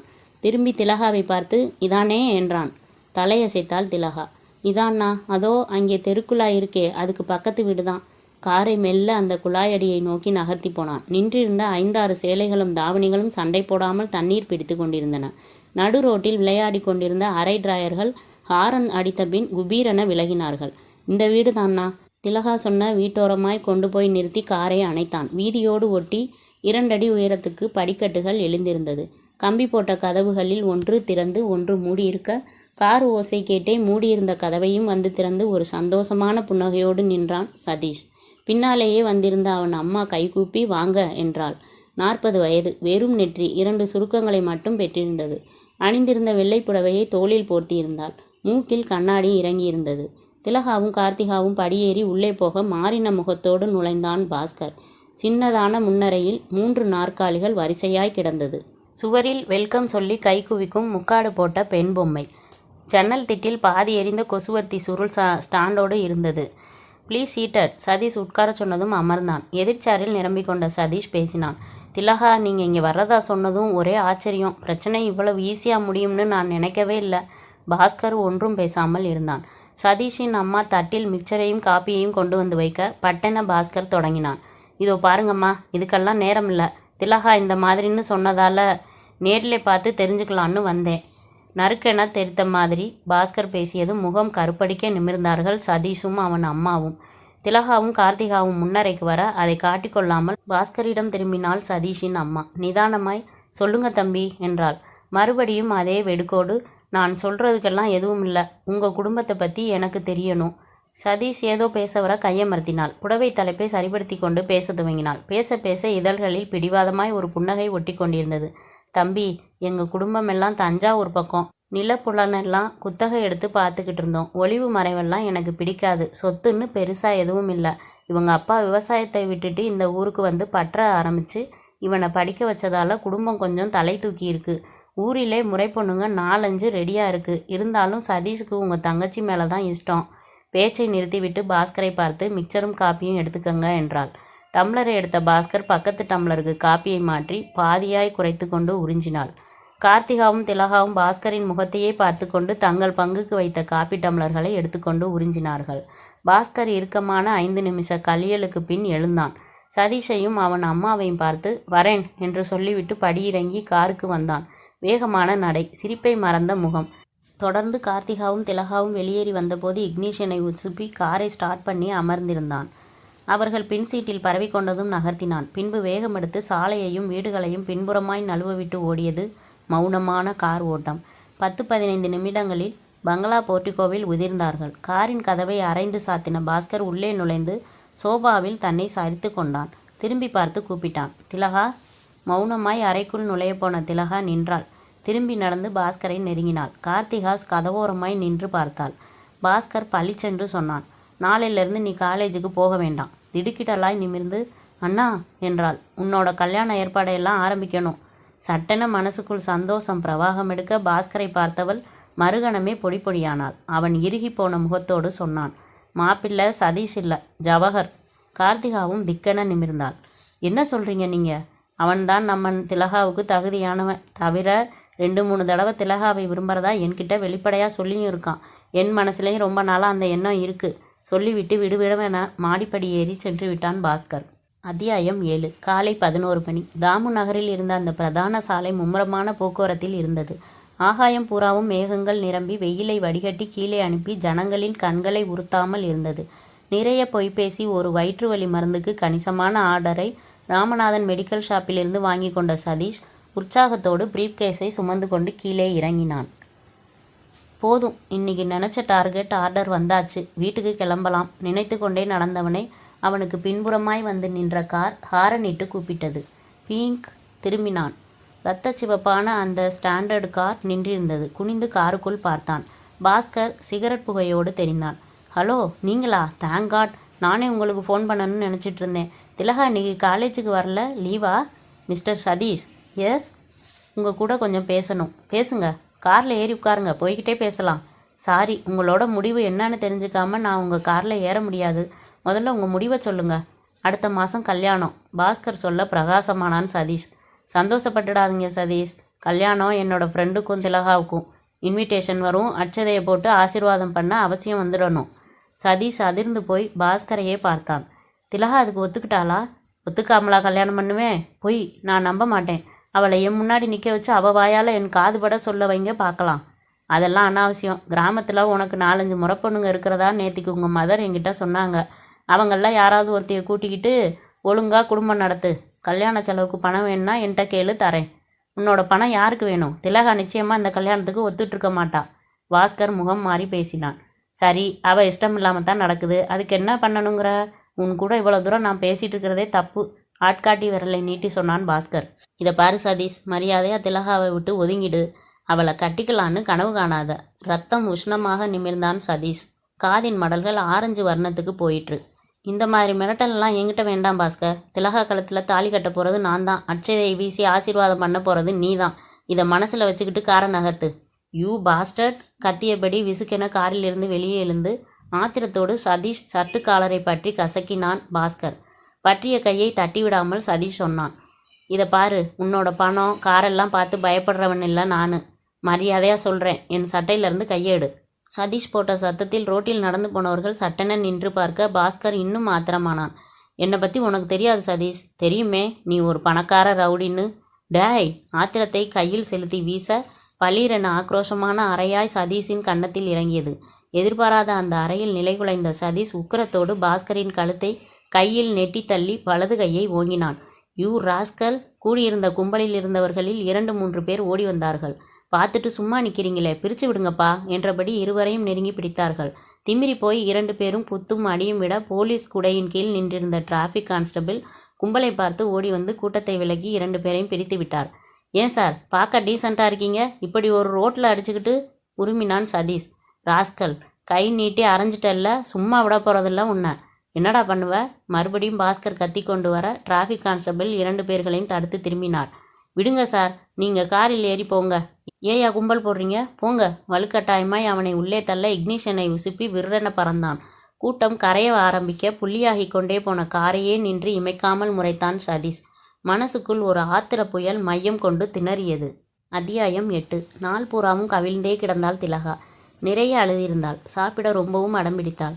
ஹால் கடிகாரம் 3 அடித்து அமைதியான போது ரங்கையா முன்னரைக்கு வந்து நின்று கூப்பிட்டான். கார்த்திகாம்மா. சேலை தலைப்பை இடுப்பில் செருகிக்கொண்டே வெளியே வந்தாள் கார்த்திகா. என்ன ரங்கையா? ஐயா பந்தலுக்கு ஏற்பாடு பண்ணிட்டு வர சொன்னார். போய் சொல்லிட்டு வந்துட்டேன். சாயங்காலம் 1000 மட்டையை கொண்டாந்து போட்டுடுவாங்க. காலையிலேருந்து வேலையை ஆரம்பிச்சிடுவாங்களாம். முகத்தில் மலர்ச்சி இல்லாமல் சரி என்றாள் கார்த்திகா. சமையல்கார ஐயர் லிஸ்ட்டு தரதா சொல்லியிருந்தார். போயிட்டு வந்துடுறேம்மா. சலிப்போடு நிமிர்ந்தாள். இதை பாரு ரங்கையா, ஒவ்வொன்றுக்கும் என்கிட்ட சொல்லிட்டு இருக்க வேண்டாம். அவர் சொன்னாரா, செய், அவ்வளவுதான். திகைப்போடு அவளை ஏறிட்டான். என்னம்மா, 2 வாரம் முன்னாடி கூட சத்தம் போட்டீங்க, எங்கே போனாலும் என்கிட்ட ஒரு வார்த்தை சொல்லிட்டு போன்னு. அதான் அது அப்போது. நீ போயிட்டு வா. கல்யாண விஷயம் எதுவாக இருந்தாலும் அவர்கிட்ட கேட்டு செய். கார்த்திகா சொன்னதும் எதையோ முணுமுணுத்து கொண்டு நகர்ந்தான் ரங்கையா. அவன் போனதும் திரும்பி ஹாலுக்கு வந்து திலகாவின் அறையை நோக்கி போனான். வெறுமனே சாத்தியிருந்த கதவை தள்ள வழிவிட்டது. நுழைந்து போய் கட்டிலை அடைந்து படுத்திருந்த திலகாவுக்கு அருகில் அமர்ந்தாள். முதுகில் கை வைத்து உலுக்கினாள். திலகா, திலகா பதில் பேசாமல் படுத்திருந்தாள். இதை பாரு, மணி 3 ஆச்சுமா, சாப்பிடவா. பலகீனமாய் எழுந்து உட்கார்ந்தாள் திலகா. எனக்கு ஒன்றும் வேண்டாம் அண்ணி. போலியாய் கோவப்பட்டு அவளை கன்னத்தில் அடிக்க போனாள் கார்த்திகா. நல்லா இருக்கு, இப்படியே அழுதுட்டு படுத்திருந்தேன்னா கடைசியில் உங்கள் அண்ணன் சொல்கிற மாதிரி ஜவஹருக்கே கழுத்தை நீட்ட வேண்டியது தான்.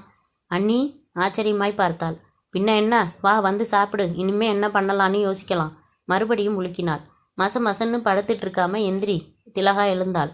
புடவையை சரிப்படுத்தி கொண்டு கண்ணாடி பார்க்காமலே கலைந்த கேசத்தை ஒதுக்கி விட்டு கொண்டு பாத்ரூமை நோக்கி நடக்க கார்த்திகா டைனிங் டேபிளுக்கு போய் தட்டு எடுத்து வைத்தாள். டவலால் முகத்தை துடைத்து கொண்டே டேபிளை நெருங்கி சேரில் நிரம்பினாள் திலகா. சாதத்தை தட்டில் போட்ட கார்த்திகாவை நிமிர்ந்து பார்த்த திலகா சன்ன குரலில் கேட்டாள்.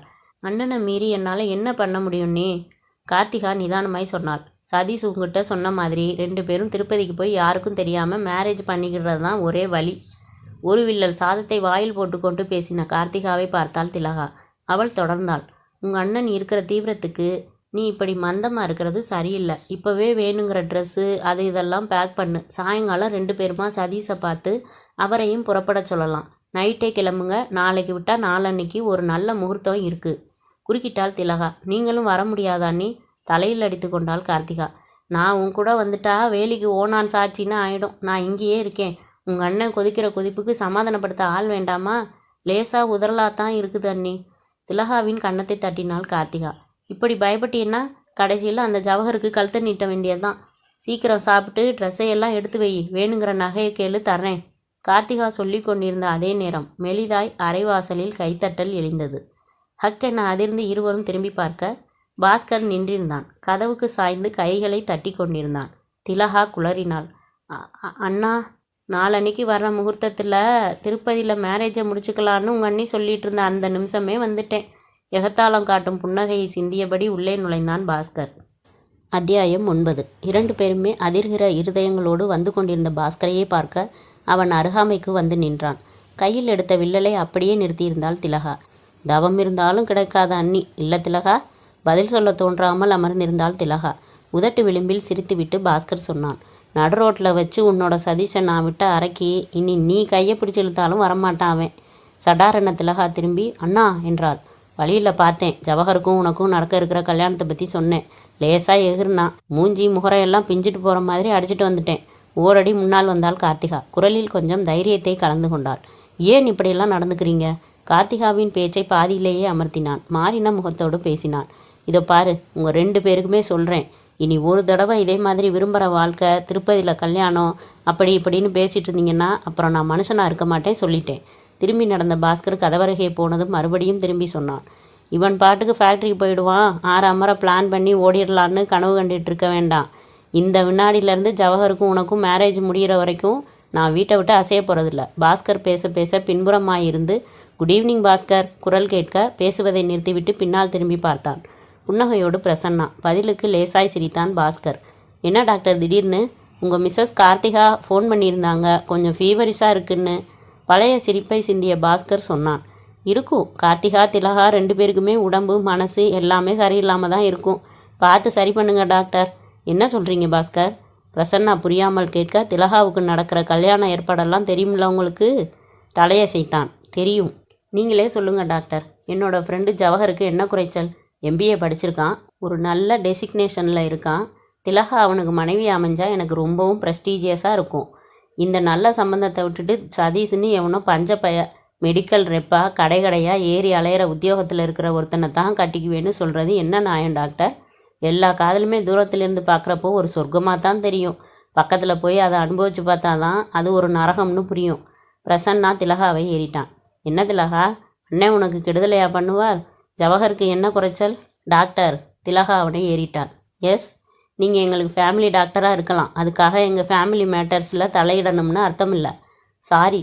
முகம் கருத்து போன பிரசன்னா ஸ்டெத்தை காதுக்கு கொடுத்து கொண்டு வந்திருந்த கிட்டை திறந்தான். 5-6 நாட்கள் சுரத்தில்லாமல் ஓடியிருந்தது. பாஸ்கர் பெரும்பாலான நேரத்தை டிராயிங் ரூமிலேயே கழித்து கொண்டிருந்தான். ஏகமாய் இடிந்து போயிருந்தார்கள் திலகா கார்த்திகா இருவருமே. பாஸ்கர் தூங்குவதையே மறந்திருந்தான். 2-3 தடவை ஜவஹர் வந்து போயிருந்தான். வந்த ஃபோன் கால் அனைத்தையுமே பாஸ்கரே கவனிக்க பல தடவை ஃபோன் பண்ணின சதீஷ் பாஸ்கரின் உருமலை பதிலாய் வாங்கி கொண்டான்.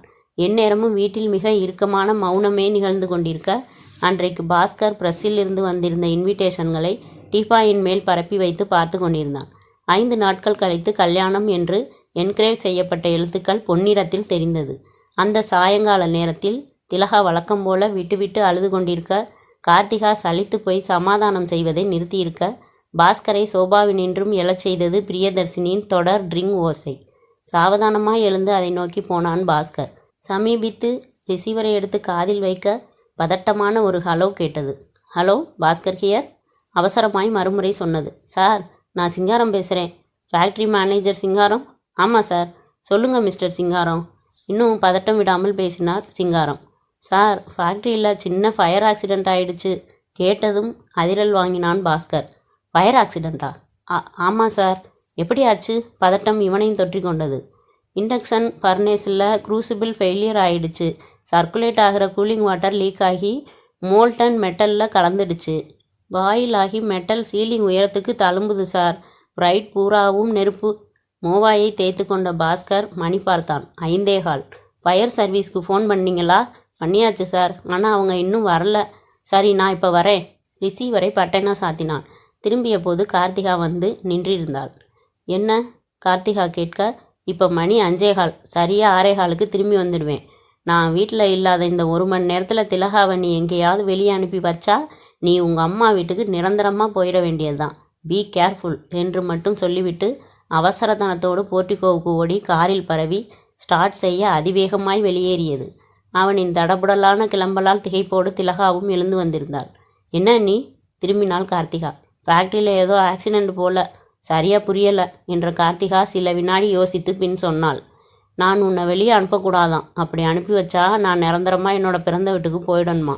உங்கள் அண்ணன் புதுசாக ஒரு கண்டிஷனே சொல்லிட்டு போகிறாரு. நான் வெளியே போகலை அண்ணி. என்னோட விதிப்படி எப்படியோ ஆகட்டும். விசும்பிக் கொண்டே போர்ட்டிகோ படியில் உட்கார்ந்து தலையை பிடித்து கொண்டாள் திலகா. அவள் பக்கத்திலேயே உட்கார்ந்தாள் கார்த்திகா. நீ வெளியே போக வேண்டாம். ஆனால் சதீஷ் கூட டெலிஃபோனில் பேசலாம் இல்லையா? இந்நேரத்துக்கு அவர் எங்கே இருப்பார்னு எனக்கு தெரியாதண்ணி. பரவாயில்லவா, அவரோட கம்பெனிக்கு ஃபோன் பண்ணி கேட்போம். இருவரும் உள்ளே போக எழுந்தார்கள். அதே வினாடி காம்பவுண்ட் கேட் அருகே அந்த ஸ்கூட்டர் சத்தம் கேட்டது. திலகாவின் காதுகளுக்கு பழக்கமாகி போன என்ஜின் சத்தமும் ஹாரன் சத்தமும். திரும்பினாள் திலகா. சந்தோஷத்தில் மூச்சு திணறி போனாள். சதீஷ் ஸ்கூட்டரில் ஆரோகணித்து வந்து கொண்டிருந்தான். கார்த்திகா முகம் கொள்ளாத சிரிப்போடு, அட அவரே வந்துட்டாரு திலகா. உன்னோட அவருக்கு எப்படித்தான் வேர்த்துச்சோ தெரியல. உங்கள் அண்ணன் வீட்டில் இல்லாத நேரம் பார்த்து கரெக்டாக வர்றாரே என்றாள். போர்ட்டிகோவில் ஸ்கூட்டரை நிறுத்திவிட்டு வேக வேகமாய் அவர்களை நோக்கி வந்தான். வாங்க என்றாள் கார்த்திகா. சதீஷ் கொஞ்சம் தளர்ந்திருந்தான். 3 நாள் தாடி மோவாயில் கருமையாய் அடர்ந்திருந்தது. கண்களில் சோகம் ஒட்டியிருந்தது. உங்கள் கணவர் வெளியே போகிறத பார்த்துட்டு தான் நான் வரேங்க. தயவு பண்ணி திலகாவை என் கூட அனுப்பி வைங்க. நாங்கள் இன்றைக்கே திருப்பதி புறப்பட்டு போய் நாளை காலையில் கல்யாணத்தை முடிச்சுக்கிறோம். கார்த்திகா திலகாவை பார்க்க திலகா கண்ணீரோடு சதீஷை ஏறிட்டாள். நான் இப்போது வெளியே வர முடியாது சதீஷ். ஏன்? அண்ணன் இன்னும் 1 மணி நேரத்தில் ஃபேக்ட்ரியிலேருந்து வந்துடுவார். அவர் வர்ற சமயம் நான் வீட்டில் இருக்கணும். நான் வீட்டில் இல்லைன்னா அண்ணி நிரந்தரமாக அவங்க அம்மா வீட்டுக்கு போயிடணுமா. அண்ணன் சொல்லிட்டு போயிருக்கார். அவஸ்தையாய் நெற்றியை தேய்த்து கொண்டான் சதீஷ். சரி, நீ இப்போ வர வேண்டாம் திலகா. ராத்திரிக்கு வர முடியுமா? எப்படிங்க வர முடியும்? அண்ணன் தூங்குறதே கிடையாது. நான் மாடியை விட்டு கீழே இறங்கி வரவே முடியாது. ஒரு சின்ன சத்தம் கேட்டாலும் அண்ணன் முழிச்சுக்குவார். அவரை நான் தூங்க வைக்கிறேன். உன்னால் வர முடியுமா திலகா? எப்படி தூங்க வைக்க போகிறீங்க? சதீஷ் ஓடிப்போய் ஸ்கூட்டரில் பாக்ஸில் இருந்த ப்ரீஃப்கேஸை எடுத்து வந்தான். பிரித்தான். மாத்திரையை பட்டையை உரித்து 2 கேப்சூலை நீட்டினான். அவர் குடிக்கிற தண்ணி இல்லை பால் ஏதாவது ஒன்றில் கலந்து கொடுத்துரு திலகா. மனுஷன் காலையில் 10 மணி வரைக்கும் தூங்கிடுவார். மாத்திரை கலந்த பாலை நீயே கொண்டு போய் உங்கள் அண்ணனுக்கு கொடு. உங்கள் அன்னிக்கு இது எதுவுமே தெரியாத மாதிரி இருக்கட்டும். கார்த்திகா மலர்ந்தாள். நல்ல யோசனை. திலகா படபடத்தாள். நான் வெளியே போன பின்னாடி அண்ணன் உங்களை ஒன்றும் சொல்லிட மாட்டாரே அண்ணி? கார்த்திகா புன்னகைத்தாள். அவரால் என்னை என்ன சொல்ல முடியும் திலகா? நானும் அவர் கூடவே வந்து படுத்துக்க போகிறேன். விடிஞ்சதும் அவருக்கு முன்னாடி நானே எந்திரிச்சு காணோன்னு சத்தம் போட போகிறேன். பாசாங்கத்தனமாக உன்னையும் திட்டுவேன். உங்கள் அண்ணனுக்கு என் மேலே கோபம் வராது. திலகா சதீஷின் பக்கமாய் திரும்பினாள். அப்போ நான் எத்தனை மணிக்கு வெளியே வரட்டும் சதீஷ்? 11 மணிக்கு. எந்த இடத்துல மீட் பண்ணுறோம்? ரயில்வே ஸ்டேஷன் என்றவன் தொடர்ந்து சொன்னான். கேரளா எக்ஸ்பிரஸில் புறப்பட்டு போகிறோம் திலகா. ரேணிகுண்டாவில் காலையில் இறங்கி நேராக திருப்பதி போயிடுறோம். தலையாட்டினாள் திலகா. சதீஷ் ஸ்கூட்டரை நோக்கி நகர்ந்தான். மாத்திரை பத்திரம். ஸ்கூட்டரை சாய்த்து பிடித்து ஸ்டார்ட் பண்ணி கொண்டிருந்த அதே வினாடி காம்பவுண்ட் அருகே காரின் ஹாரன் சத்தம். பீயிங்க். 3 பேரும் திடுக்கிட்டு போய் திரும்பி பார்த்தார்கள். டாக்டர் பிரசன்னாவின் கார் உள்ளே வந்து கொண்டிருந்தது. கார்த்திகா பெருமூச்சு விட்டபடி சொன்னாள். அது டாக்டரோட கார். நீங்கள் போங்க மிஸ்டர் சதீஷ். அவருக்கு உங்கள் 2 பேரோட விவகாரமும் தெரியும். அவர் அண்ணார்கிட்ட சொல்ல மாட்டார். நீங்கள் தைரியமாக போங்க. சதீஷ் சந்தோஷமாகி ஸ்கூட்டரை உதைத்து உயிர் ஊட்டி விருட்டென்று கிளம்பி போனான். அத்தியாயம் 10. அண்ணா. டிராயிங் ரூமின் சோபாவில் மல்லாந்து படுத்தபடி டிரான்சிஸ்டரினின்றும் பீரிட்ட வயலின் இசையை கேட்டபடி கண்மூடி இருந்த பாஸ்கர் திலகாவின் குரலை கேட்டு எழுந்து உட்கார்ந்தான். என்ன? பால். அண்ணி என்ன பண்ணுறா? சமையலறையில் வேலையாக இருக்காங்க. பாலை குடிச்சு பார்த்துட்டு சர்க்கரை போதுமான்னு சொல்லுங்கண்ணா, நான் போகணும். திலகாவை பார்த்து கொண்டே ஒரு வாய் பாலை உறிஞ்சி சர்க்கரை போதும் என்பதற்கு அடையாளமாக தலையை ஆட்டினான். திலகா நகர்ந்தாள். அவள் போவதையே பார்த்தபடி டம்ளர் பாலையும் காலி செய்தவன் மறுபடியும் சோபாவில் மல்லாந்து படுத்து கண்மூடினான். அடுத்த வினாடியே தலை லேசாய் சுழல்வது போல் இருந்தது. கண்களுக்கு முன்னால் கருப்பாய் திரைகள் ஆடியது. வாய் தானாக பிளந்து கொட்டாவி விட்டது. அட, இந்நேரத்துக்குள் தூக்கமா? கஷ்டப்பட்டு கண் விழித்தவன் தன் மணிக்கட்டில் இருந்த வாட்சை பார்த்தான். மணி 9:45. எழுந்து உட்கார முயன்றவன் அப்படியே முன்பக்கமாய் சுருண்டான். கார்த்திகா உள்ளே இருந்து ஓடி வந்தாள். திலகாவும் உதவிக்கு ஓடி வந்து அவனை தாங்கி பிடித்தாள். அந்த சில வினாடிக்குள் பாஸ்கரன் ஒரு நீண்ட மயக்கத்திற்கு போயிருந்தான். கார்த்திகாவும் திலகாவும் ஒருத்தரை ஒருத்தர் பார்த்து புன்னகைத்து கொண்டார்கள். திலகா, நீ உடனடியாக புறப்படு. அண்ணி கண்களில் நீர் மல்கினாள். இதோ பார் திலகா, அழுதிட்டுருக்க நேரம் இல்லை. நீ உடனே புறப்பட்டு ரயில்வே ஸ்டேஷனுக்கு போய் சேர். அண்ணி, நாளைக்கு காத்தால அண்ணன் உங்களை திகிலோடு பேச்சை நிறுத்தினாள். ஒன்றும் பண்ணிட மாட்டார் திலகா. பாலை கொடுத்தது நீ. அதனால் உன் பேரில் தான் அவருக்கு கோபம் வரும். அந்த கோபமும் கொஞ்ச நேரத்தில் ஆறிடும். நீ புறப்படு. தலையாட்டிய திலகா அறைக்குள் புகுந்தாள். 5 நிமிஷம் கழித்து ஒரு சூட்கேஸோடு வெளியே வந்தாள். கார்த்திகா கேட்டாள். எல்லாம் எடுத்து வச்சிருக்கியா திலகா? எடுத்து வச்சிருக்கேன் அண்ணி. பட்டுப்புடவை வச்சிருக்கேன். நகை? வச்சிருக்கேன். சொல்லிக்கொண்டே சூட்கேஸை ஓரமாய் வைத்துவிட்டு கார்த்திகாவின் கால்களில் விழுந்தாள் திலகா. அண்ணி, என்னை ஆசீர்வாதம் பண்ணுங்க அண்ணி, விம்மினாள். வெளிச்சம் பிறக்க ஆரம்பித்திருந்த காலையில் திருப்பதி குளிரில் தங்கியது. மலைப்பிரதேசம் எங்கும் சுப்பிரபாதம் நனைந்து கொண்டிருக்க ஏராளமான கூட்டம் இருந்தது. ஏராளமான டூரிஸ்ட் பஸ்கள் திருப்பதியின் ரோட்டோரங்களில் நின்றிருந்தது. ஏடுகொண்டலவாடா என்னும் நாமாவளியோடு பஜனை கோஷ்டி ஒன்று உற்சாகமில்லாமல் பாடியபடி கோவிலை சுற்றி வந்தது. கோயிலை ஒட்டியபடி இருந்த குளத்தில் ஆந்திராவின் ஆண்களும் பெண்களும் பளீர் என்ற மொட்டைகளோடு குளித்து கொண்டிருந்தார்கள். 6 to 60 வரை விதவிதமாய் சந்தனம் பூசிய மொட்டை தலைகள் தெரிந்தன. மஞ்சள் பட்டுப்புடவையில் சதீஷோடு படியிறங்கி கொண்டிருந்த திலகாவின் கழுத்தில் தாலி புரண்டது. சதீஷ் கிரீம் நிற முழுக்கை ஷர்ட்டும் தலைய கட்டிய டிசி வேஷ்டியுமாய் இருந்தான். 50% மகிழ்ச்சியும் 50% வருத்தவுமாய் இருவரும் தெரிந்தார்கள். சதீஷ், என்ன திலகா, இந்நேரம் அண்ணா விழிச்சிருப்பாரா? சலிப்போடு திரும்பி அவளை பார்த்தான். ஊர் போகிற வரைக்கும் அதையெல்லாம் மறந்துடு திலகா. அதை பற்றியெல்லாம் பேசி சந்தோஷத்தை பால் பண்ணிக்காத. என்னால் அப்படி மறக்க முடியலையே. மனசு பூரா அங்கேயே இருக்குது. கண் விழிச்சதும் அண்ணியை என்ன பாடுபடுத்துவாரோ. காட்டேஜை நெருங்கும் வரை 2 பேருமே பேசிக்கொள்ளாமலேயே நடந்தார்கள். காட்டேஜை நோக்கி பிரிந்த சாலையில் நுழைந்தபோது பெட்டிக்கடை கண்ணில் பட்டது. சதீஷ் உதடுகள் ஒரு சிகரெட்டுக்காக எச்சில் ஊறியது. திலகா ஒரே ஒரு சிகரெட் புன்னகையோடு கேட்டான். மலைக்கு வந்தும் அதை விட மாட்டீங்களா என்றவள் போய் வாங்கிக்குங்க என்றாள். வாங்கினான். சில்லறை இல்லைங்களா? நீட்டிய 2 ரூபாய் நோட்டுக்கு கடைக்கார பையன் மறுக்க கயிற்றில் தொங்கிய தமிழ் பேப்பர் சதீஷுக்கு தட்டுப்பட, இன்னைக்கு வந்த பேப்பர் தானே, பாக்கிக்கு இதை எடுத்துக்கிறேன் சொல்லிக்கொண்டே உருவிக்கொண்டு திரும்பவும் திலகாவை அடைந்தான். சிகரெட் வாங்க போகிறேன்னு சொல்லிட்டு பேப்பரையும் வாங்கிட்டு வந்துட்டீங்களா? திலகா கோபமாய் பார்த்தாள். சில்லறை இல்லைன்னு சொல்லிட்டான், வேற வழி. இந்தா நீ பேப்பரை பாரு, நான் சிகரெட் குடிக்கிறேன். பேப்பரை திலகாவிடம் நீட்டினான். திலகா அதை அசுவாரஸ்யமாய் வாங்கி முதல் பக்கத்தில் இருந்த விடுதலை புலிகள் செய்தியை ஆர்வமில்லாமல் படித்துவிட்டு அடுத்த பக்கத்தை புரட்ட அந்த செய்தி முகத்தில் அரைந்தது. கோவையில் தொழிலதிபர் விஷம் கொடுத்து கொலை. காதல் ஜோடி எங்கே? போலீஸ் தேடுகிறது. சிகரெட்டை வாயில் பொருத்தி தீக்குச்சியை உரசி அதன் பிழம்பை சிகரெட்டின் தலையில் வைத்து பொசுக்கி கொண்டிருந்த சதீஷின் தோளை தொட்டாள். என்னங்க, இந்த நியூஸை பார்த்தீங்களா?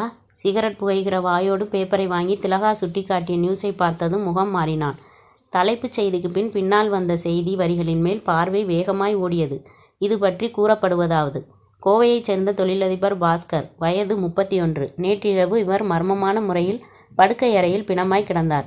இவருடைய தங்கை திலகாவும் மருத்துவ பிரதிநிதியாய் பணிபுரியும் சதீஷ் என்பவரும் காதலர்கள். இவர்களுடைய காதலுக்கு பாஸ்கர் குறுக்கே நின்றதால் ஆத்திரமடைந்த சதீஷ் திலகாவிடம் விஷ மாத்திரைகளை கொடுத்து பாஸ்கரை தீர்த்து கட்டும்படி சொல்ல, திலகாவும் பாலில் மாத்திரை கலந்து கொடுத்து அண்ணனை பிணமாக்கிவிட்டு காதலனோடு தலைமறைவாகிவிட்டாள். போலீஸ் தரப்பில் மேலும் விசாரிக்கையில் செய்தியை மேற்கொண்டு படிக்க முடியாமல் அதிர்ச்சியோடு திலகாவை பார்த்தான். கையில் இருந்த சிகரெட் நழுவி இருந்தது. திலகா, இது எப்படி? எனக்கு புரியல. சதீஷ், என்னதான் எங்கள் அண்ணன் மேலே உங்களுக்கு கோபம் இருந்தாலும் அதுக்காக நீங்கள் இப்படி பண்ணியிருக்க வேண்டாம். திலகாவின் கண்களில் நீர் கோர்த்தது. சதீஷ் திணறி போய் அவளை பார்த்து வாய் குளறினான். திலகா, நீ என்ன சொல்கிற? நேற்று என் கையில் தூக்க மாத்திரைன்னு சொல்லி பாய்சன் கேப்சூலை கொடுத்துருக்கீங்க இல்லை? சதீஷ் நெற்றி வியர்வையை வலித்து விட்டு அவளை பார்த்தான். பலமாய் தலையை ஆட்டி மறுத்தான். முகம் ஏக கலேபரத்தில் இருந்தது. சத்தியமா இல்லை திலகா, நான் கொடுத்தது தூக்க மாத்திரை தான். அப்போ இந்த பேப்பர் நியூஸ் பொய்ன்னு சொல்கிறீங்களா? செயலிழந்து நின்றான் சதீஷ். இல்லை திலகா, அங்கே தான் என்னமோ நடந்திருக்கு. நீயே என்னை நம்பலைன்னா எப்படி? என் முகத்தை பார்த்து சொல்லு. அப்படியெல்லாம் நான் பண்ணக்கூடியவனான்னு அவனை ஏறிட்ட திலகா அழுகையை அடக்க முடியாமல் திணறினாள். சரி சதீஷ், நீங்கள் தூக்க மாத்திரை தான் கொடுத்தீங்கன்னு நம்புகிறேன். பட்டு இப்போ போலீஸ் நம்ம எல்லாம் தேடிட்டுருக்கு. மனத்தில் பிரளயத்தோடு நடக்க துவங்கினார்கள். என்ன செய்யலாம்? திலகா சதீஷ் அழைக்க திரும்பினார். ஒன்று பண்ணலாம், நேரத்தை கடத்தாமல் கிளம்பி போய் நேராக போலீஸ்கிட்ட சரண்டர் ஆகிடுவோம். என்னென்ன நடந்துச்சுன்னு தெளிவாக சொல்லிடுவோம். வேறு வழி இல்லை. நாம் போகாத ஒவ்வொரு வினாடியும் நம்ம மேலே சந்தேகம் அதிகரிச்சுக்கிட்டே இருக்கும். வாங்க சதீஷ், சீக்கிரமாக போகலாம். வேக நடை போட்டு காட்டேஜை அடைந்தார்கள். கதவை திறந்து அவசர அவசரமாய் பெட்டிக்குள் துணிகளை திணித்து கொண்டு வெளியேறி கதவை பூட்டினார்கள். காட்டேஜ் அலுவலகத்தில் சாவியை ஒப்படைக்க அவன் ஆச்சரியமாய் கேட்டான். என்ன சார், 2 நாள் புக் பண்ணீங்க? அவசரமாக போக வேண்டியதாயிடுச்சு. சுற்றுப்புறம் எதுவுமே மனசில் பதியாமல் ஒரே குறியாய் நடந்தார்கள். 10வது நிமிஷம் ரயில்வே ஸ்டேஷனில் இருந்தார்கள். டிக்கெட் கவுண்டரில் விசாரித்தான் சதீஷ். சாரி சார், பஸ்ஸில் போகிறது பெட்டர்னு நினைக்கிறேன். ட்ரெயின் இன்னும் 6 hours கழிச்சு தான். திரும்பவும் பறக்க பறக்க பஸ் ஸ்டாண்டை நோக்கி நடக்க ஆரம்பித்தார்கள். 6 நிமிஷம் நடை. பஸ் ஸ்டாண்டில் அவர்களை கொண்டு போய்விட பதட்டத்தோடு பஸ்ஸை தேடி அலைந்தபோது பின்பக்கமாய் எக்ஸ்கியூஸ் மீ குரல் கேட்டு திரும்பினார்கள். சர்வ பாகங்களிலும் அதிர்ச்சிக்குள்ளானார்கள். அழைத்தது 2 கான்ஸ்டபிள்கள். கையில் சதீஷ் திலகாவின் ஃபோட்டோக்கள் தெரிந்தது. நீங்கள் சதீஷ், இவங்க திலகா, சரிதானே? நாக்கு குளற ஆமாம் சார் தலையசைக்க வாங்க போகலாம் என்றார் தொப்பியை திருத்தின அந்த தொப்பை கான்ஸ்டபிள். அத்தியாயம் 11. விவேக் தனக்கு எதிரே நின்றிருந்த சதீஷையும் திலகாவையும் ஏறிட்டு பார்த்தான். அவனுடைய முதுகுக்கு பின்னால் கார்த்திகா இன்னமும் கேவி கேவி அழுது கொண்டிருந்தாள். திலகா, நான் உனக்கு என்னடி கெடுதல் பண்ணினேன்? உனக்கு உதவி பண்ணப்போ என்னோட நெத்தி பொட்டையே அழிச்சிட்டியேடி. விவேக் திரும்பி அவளை கையமர்த்தினான். ப்ளீஸ் நீங்கள் கொஞ்சம் அமைதியாயிருங்க மிஸ்ஸஸ் பாஸ்கரன். கார்த்திகா புடவை தலைப்பால் தன் வாயை மூடிக்கொண்டு சுவரோரமாய் சரிந்து உட்கார்ந்தாள். விவேக் சதீஷை ஏறிட்டான். நீங்கள் கொடுத்தது தூக்க மாத்திரை தான்னு சொல்கிறீங்களா சதீஷ்? ஆமாம். மாத்திரையோட பேர் மான்ட்ரிக்ஸ். மிஸ் திலகா, நீங்கள் சொல்லுங்கள், அந்த மாத்திரை என்ன கலரில் இருந்தது? வெள்ளை. நல்லா பார்த்தீங்களா? பார்த்தேன். பாலை காய்ச்சினது யார்? நான் தான். வீட்டில் நீங்களும் அண்ணியும் மட்டும்தான் இருந்தீங்களா? ஆமாம். வேறு யாராவது கெஸ்ட்டு வந்தாங்களா? இல்லை. யோசிப்போடு எழுந்த விவேக் குறுக்கும் நெடுக்கும் நடந்தான். திரும்பி திலகாவை பார்த்தபடி கேட்டான். மிஸ்ஸஸ் திலகா, 2 மாதத்துக்கு முன்னாடி உங்கள் வீட்டு அவுட் ஹவுஸில் யாரோ ஒரு பொண்ணு சூசைட் பண்ணிக்கிட்டதா இன்ஸ்பெக்டர் மேனன் சொன்னார். அழுது சிவந்த கண்களோடு ஏறிட்ட திலகா பலகீன குரலில் பேசினாள். ஆமாம், ரெங்கையான்னு வேலைக்காரன் ஒருத்தன் இருக்கான். அவனோட பொண்ணு தான். யாருக்கிட்டேயோ ஏமாந்த அவமானத்தில் மனசு உடஞ்சி தூக்கு போட்டு செத்துட்டா. சட்டனை கேட்டான் விவேக். அந்த ரெங்கையா இப்போ எங்கே? 2 நாளைக்கு முன்னாடியே அவனோட கிராமத்தில் யாரோ இறந்துட்டதா சொல்லி லீவ் வாங்கிட்டு போனான். போனவன் இன்னும் வரல. அந்த அவுட் ஹவுஸ் எங்கே இருக்குது? பங்களாவுக்கு இடது பக்கமா.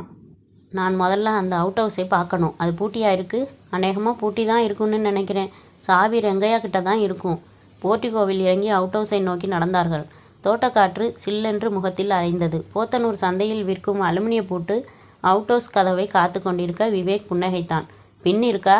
விவேக் கேட்டதும் கழுத்தை குனிந்து செயினில் மாட்டியிருந்த பின்னை கழற்றி அவனிடம் நீட்டினாள் திலகா. வாங்கிய விவேக் அதை வளைத்து கொண்டு பூட்டின துவாரத்தில் நுழைத்து திருக சில திருகல்களுக்கு பின் கிளிக் வாய் பிளக்க கலன்றது. உள்ளே நுழைந்து பரவலாய் பார்வையை வீசினான் விவேக். சுருட்டின பாயும் கலைந்து போன போர்வையும் ஒரு மூலையில் தெரிந்தது. பீரோ ஒன்று பூட்டப்படாமல் இருந்தது. திறந்து துளாவின விவேக்குக்கு துணிமணி, 2 மாத நாவல் தவிர வேறு ஒன்றும் உபயோகமாய் கிடைக்கவில்லை. தட்டி வைத்து தடுக்கப்பட்ட உள்ளறையில் சில பாத்திரங்கள், ஒரு ஸ்டவ், பக்கத்தில் காப்பி குடித்து கழுவப்படாத டம்ளர் ஒன்று. அறை முழுக்க கண் வலம் விட்டபோது மேலே பரன் தெரிந்தது. ஸ்டூல் ஒன்றை எடுத்து போட்டு மேலே ஏறி எட்டி பார்த்தான் விவேக். சுவரோரமாய் ஒரு கருப்பு பெட்டி. ஆர்வமாய் பிடித்து இழுத்தான் விவேக். இழுத்த விரல்களில் தூசி ஈசி கொண்டது. பெட்டியை திறந்தான். நோட்டுகள், புத்தகங்கள், சாந்தியினுடையது. ஆர்வம் காட்டாமல் கலைத்து பார்த்தான். ஒரு 5 நிமிஷ களைப்பில் ஒரு புத்தகத்தின் உடம்பிலிருந்து சட்டென எதுவோ கீழே விழ விவேக் குனிந்து தரையை பார்த்தான். பாஸ்போர்ட் சைஸ் போட்டோ ஒன்று பின்பக்கமாய் விழுந்து கிடந்தது. ஆர்வமாய் ஸ்டூலில் இருந்து குதித்த விவேக் அவசரமாய் அதை எடுத்து திருப்பி பார்க்க புன்னகையோடு பாஸ்கரின் ஃபோட்டோ. திரும்பி தனக்கு பக்கத்தில் நின்றிருந்த கார்த்திகாவை பார்த்தான் விவேக். இங்கே பாருங்க மிஸ்ஸஸ் கார்த்திகா. அவன் நீட்டிய ஃபோட்டோவை பார்த்த கார்த்திகா அதிர்ந்து போனாள். உங்கள் ஹஸ்பண்டோட ஃபோட்டோ இந்த பொண்ணோட புஸ்தகத்துக்குள்ள எப்படின்னு சொல்ல முடியுமா? தெரியலை. அந்த பொண்ணு சாந்திக்கும் உங்கள் ஹஸ்பண்டுக்கும் தொடர்பு இருந்து அந்த விவகாரம் ரெங்கையாவுக்கு இப்போது தெரிஞ்சு போயிருக்கலாம். அந்த ஆத்திரத்தில் ரெங்கையா தான் பாஸ்கரை தீர்த்து கட்டியிருக்கணும். அவன் என்னைக்கு லீவில் போனான்? கார்த்திகா சொன்னாள். 2 நாளைக்கு முன்னாடி. ரெங்கையாவுக்கு எந்த ஊர்? கமுதக்குடி. மோவாயை வழுவின விவேக் திரும்பி வெளியே நடந்தான். மிஸ்ஸஸ் கார்த்திகா, சாந்தி கிட்ட பாஸ்கர் ஃபோட்டோ கிடைச்ச மாதிரி பாஸ்கர்கிட்டையும் ஏதாவது கிடைக்கலாம். அவரோட ரூமையும் பார்க்கணும் நான். தலையசைத்து விட்டு கூட நடந்தாள் கார்த்திகா. அடுத்த நிமிஷத்தின் ஆரம்பத்தில் பாஸ்கரின் அறைக்குள் நுழைய அறை துப்புரவாய் இருந்தது. அலமாரி பீரோவை திறந்து பார்த்தான். குவார்ட்டர் விஸ்கி பாட்டிலும் சான்சிலர் சிகரெட் பாக்கெட்டும் முழுசாய் உடைபடாமல் இருந்தது. டெபோனீர் வார இதழ்கள் 4-5 வார்னிஷ் அட்டையோடு தெரிந்தது. இன்கம் டாக்ஸுக்கும் சேல்ஸ் டாக்ஸுக்கும் பயந்து வீட்டுக்கு கொண்டு வந்த சில ஃபைல்கள். சுவரில் மாட்டியிருந்த டென்னிஸ் ராக்கெட். லக்ஷ்மி மில்ஸ் காலண்டரில் காமிராவுக்காக சிரிக்கும் பெண். அவ்வளவுதான். அறையை விட்டு வெளியே வந்தான் விவேக். அடுத்ததாய் தெரிந்த அறையை எட்டி பார்த்தான். இது யாரோட ரூம்? என்னோட ரூம், கார்த்திகா சொன்னாள். உள்ளே போய் பார்க்கலாமா? தலையாட்டினாள். விவேக் உள்ளே போனான். அந்த ட்ரெஸ்ஸிங் ரூமை ஒரு நிமிடம் சுற்றி ஆர்வமில்லாமல் பார்த்துவிட்டு வெளியே வந்தான். வெளியே காத்திருந்த கார்த்திகா அவனோடு இணைந்து நடந்தாள். விவேக் கேட்டான். உங்கள் சந்தேகம் பூராவும் திலகா சதீஷ் மேலத்தான் இல்லைங்களா கார்த்திகா? ஆமாம். இந்த கொலையை ரெங்கையா ஏன் பண்ணியிருக்கக்கூடாது? என்னோட ஹஸ்பண்டுக்கு பாலை கொடுத்தவளே திலகா தானே. பாலை குடித்ததுமே அவர் சரிந்து விழுந்துட்டார். ரெங்கையா இதில் எப்படி சார் சம்மந்தப்பட முடியும்? சம்பவம் நடக்கும்போது அவன் ஊர்லேயே இல்லையே. விவேக் நின்றான். நீங்கள் உன்னை யோசிச்சு பார்த்தீங்களா கார்த்திகா? எது? நாளைக்கு திருப்பதிக்கு போய் கல்யாணம் பண்ணிக்கிற ஏற்பாட்டில் இருந்த சதீஷ் துணிஞ்சு விஷம் மாத்திரை கொடுப்பானா? இந்த காதல் விவகாரத்தில் இருக்கிற யாரும் எதையும் எந்த நேரத்திலும் பண்ணுவாங்க சார். திலகாவையும் சதீஷையும் பார்த்தா எனக்கு அப்படி தோணலை கார்த்திகா. திலகாவோட அழுகையில் நிஜம் தெரியுது. சதீஷோட தூக்கத்திலேயும் நிஜம் தெரியுது. சதீஷ் திலகாவுக்கு மாத்திரை கொடுத்த விஷயத்தை யாரோ தெரிஞ்சுக்கிட்டு மாத்திரையை மாற்றி இருக்கணும். இந்த மாத்திரை விவகாரம் யார் யாருக்கு தெரியும்? எனக்கும் திலகா சதீஷுக்கும் மட்டும்தான் தெரியும். வேற யாருக்கும் தெரியாதா? தெரியாது. சதீஷ் மாத்திரையை கொடுத்துட்டு ஸ்கூட்டரில் புறப்படுற சமயம் உங்கள் ஃபேமிலி டாக்டர் பிரசன்னா காரில் வந்ததா சொன்னீங்களே, அவருக்கு மாத்திரை விஷயம் தெரியுமா? தெரியாது. விவேக் மோவாயை தடவிக்கொண்டே ஹாலுக்கு வந்தான். அழுத கண்களோடு சுவரோரமாய் நின்றிருந்த சதீஷையும் திலகாவையும் பார்த்தான். சதீஷ், உங்கள் மேலே இருக்கிற சந்தேக சாயம் வெளுக்கிற வரைக்கும் நீங்கள் 2 பேரும் போலீஸ் லாக்கப்பில் தான் இருக்கணும். போய் ஜீப்பில் ஏறுங்க. சதீஷும் திலகாவும் தலை குனிந்து ஜீப்பை நோக்கி போனார்கள். அத்தியாயம் 12. சரியாய் 1 மணி நேரம் கழித்து திரும்பவும் பாஸ்கரின் பங்களாவுக்குள் தன் ஹோண்டாவில் வந்தான் விவேக். வெயிலில் அலைந்ததில் சகலமும் வியர்த்து போயிருந்தான். ஹோண்டாவை நிறுத்திவிட்டு தன் கண்களை கவியிருந்த குளிர் கண்ணாடியை கழற்றி சட்டையின் பாக்கெட்டில் சொருகிக் கொண்டே போர்ட்டிகோ படியேறினான். பங்களா நிசப்தமாய் இருந்தது. போர்டிகோவில் நின்றிருந்த கார் தூசியாய் தெரிந்தது. கதவின் மேல் தெரிந்த காலிங் பெல்லின் பட்டன் மேல் தன் சுண்டு விரலை வைத்து அழுத்த அது கிணுங் என்றது. அரை நிமிஷ அவகாசத்திற்கு பிறகு கதவு விலக கார்த்திகா சோர்ந்த கண்களோடு நின்றிருந்தாள். ஆச்சரியமாய் கேட்டாள், இப்போதான் போனீங்க, மறுபடியும் வந்திருக்கீங்க, எதையாவது மறந்துட்டீங்களா? நோ, சில விவரங்களை விசாரிச்சுட்டு வர்றதுக்காக வெளியே போயிருந்தேன். விசாரிச்சிட்டேன், வந்துட்டேன். அதை பற்றி உங்ககிட்ட பேசணும். என்கிட்ட பேசணுமா? ஆமாம், உள்ளே வாங்க. அவள் உள்ளே போக விவேக் தொடர்ந்தான். அவன் காட்டின சோபாவில் தொப்பென உட்கார்ந்தான். சொன்னான், ப்ளீஸ் அந்த ஃபேனை கொஞ்சம் போடுறீங்களா? கார்த்திகா எதிர் சுவருக்கு போய் பட்டனை தட்டினாள். உஷா சுழல ஆரம்பித்தது. கார்த்திகா சோபாவின் விளிம்பை தடவியபடி நின்று கொண்டே கேட்டாள், என் கூட என்ன பேசணும்? உட்கார்ந்து பேசலாமே. கார்த்திகா உட்கார்ந்தாள். விவேக் தொண்டையை செருமி கொண்டான். என்னோட சந்தேகத்தை கேட்கட்டுமா மிஸ்ஸஸ் கார்த்திகா? கேளுங்க. விவேக் பட்டென்று கேட்டான்.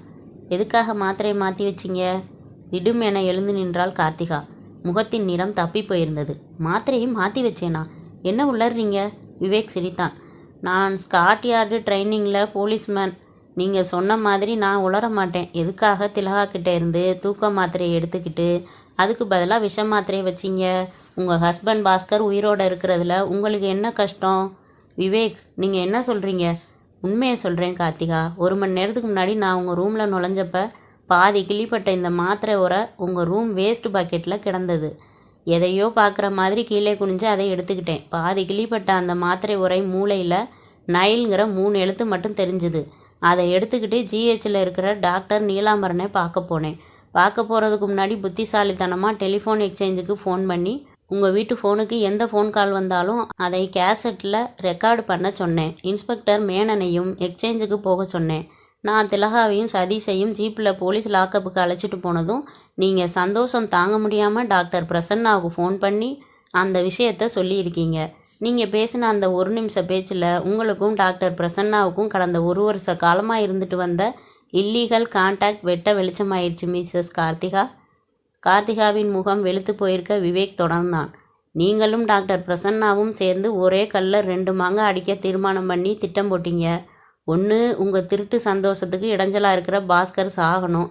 2, அதே சமயம் அந்த கொலைப்பழி திலகா மேலே விழுந்து அவள் தூக்கு கைத்துக்கு போய் அதன் காரணமாக இந்த சொத்து பூராவும் உங்கள் 2 பேர் கைக்கும் வரணும்னு ஆசைப்பட்டீங்க. ஆனால் உங்கள் திட்டம் அத்தனையும் இந்த மருந்து உரை தரமட்டமாக்கிருச்சு. இந்த மருந்து உரையை டாக்டர் நீலாம்பரன் கிட்ட காட்டினேன். அவர் அதிர்ந்து போய் என்னை பார்த்தார். ஹைலி பாய்சன் மாத்திரையாச்சே, இது எப்படி விவேக் உங்கள் கைக்கு கிடச்சதுன்னு கேட்டார். நான் அவருக்கு என்ன பதிலை சொல்லட்டும் மிஸ்ஸஸ் கார்த்திகா? வியர்த்து போன கார்த்திகா விவேக்கையே வெறித்து பார்த்தாள். விவேக் சிரித்தான். சாரி மிஸ்ஸஸ் கார்த்திகா, அடுத்த ஜென்மத்திலாவது ஒருத்தரை கொல்ல திட்டம் போட்டால் துல்லியமாக போடுங்க. இப்போது ஸ்டேஷனுக்கு வரீங்களா? ஏற்கனவே டாக்டர் பிரசன்னாவை இன்ஸ்பெக்டர் மேனன் கூட்டிக்கிட்டு போய் உட்கார வச்சிருக்காரு. கார்த்திகா இன்னமும் அப்படியே நிற்க விவேக் உதட்டை குவித்து விசிலடித்தபடி டெலிஃபோனை நோக்கி போனான். ஜீப்பை அனுப்பி வைக்கும்படி ஸ்டேஷனுக்கு ஃபோன் செய்ய. முற்றும்.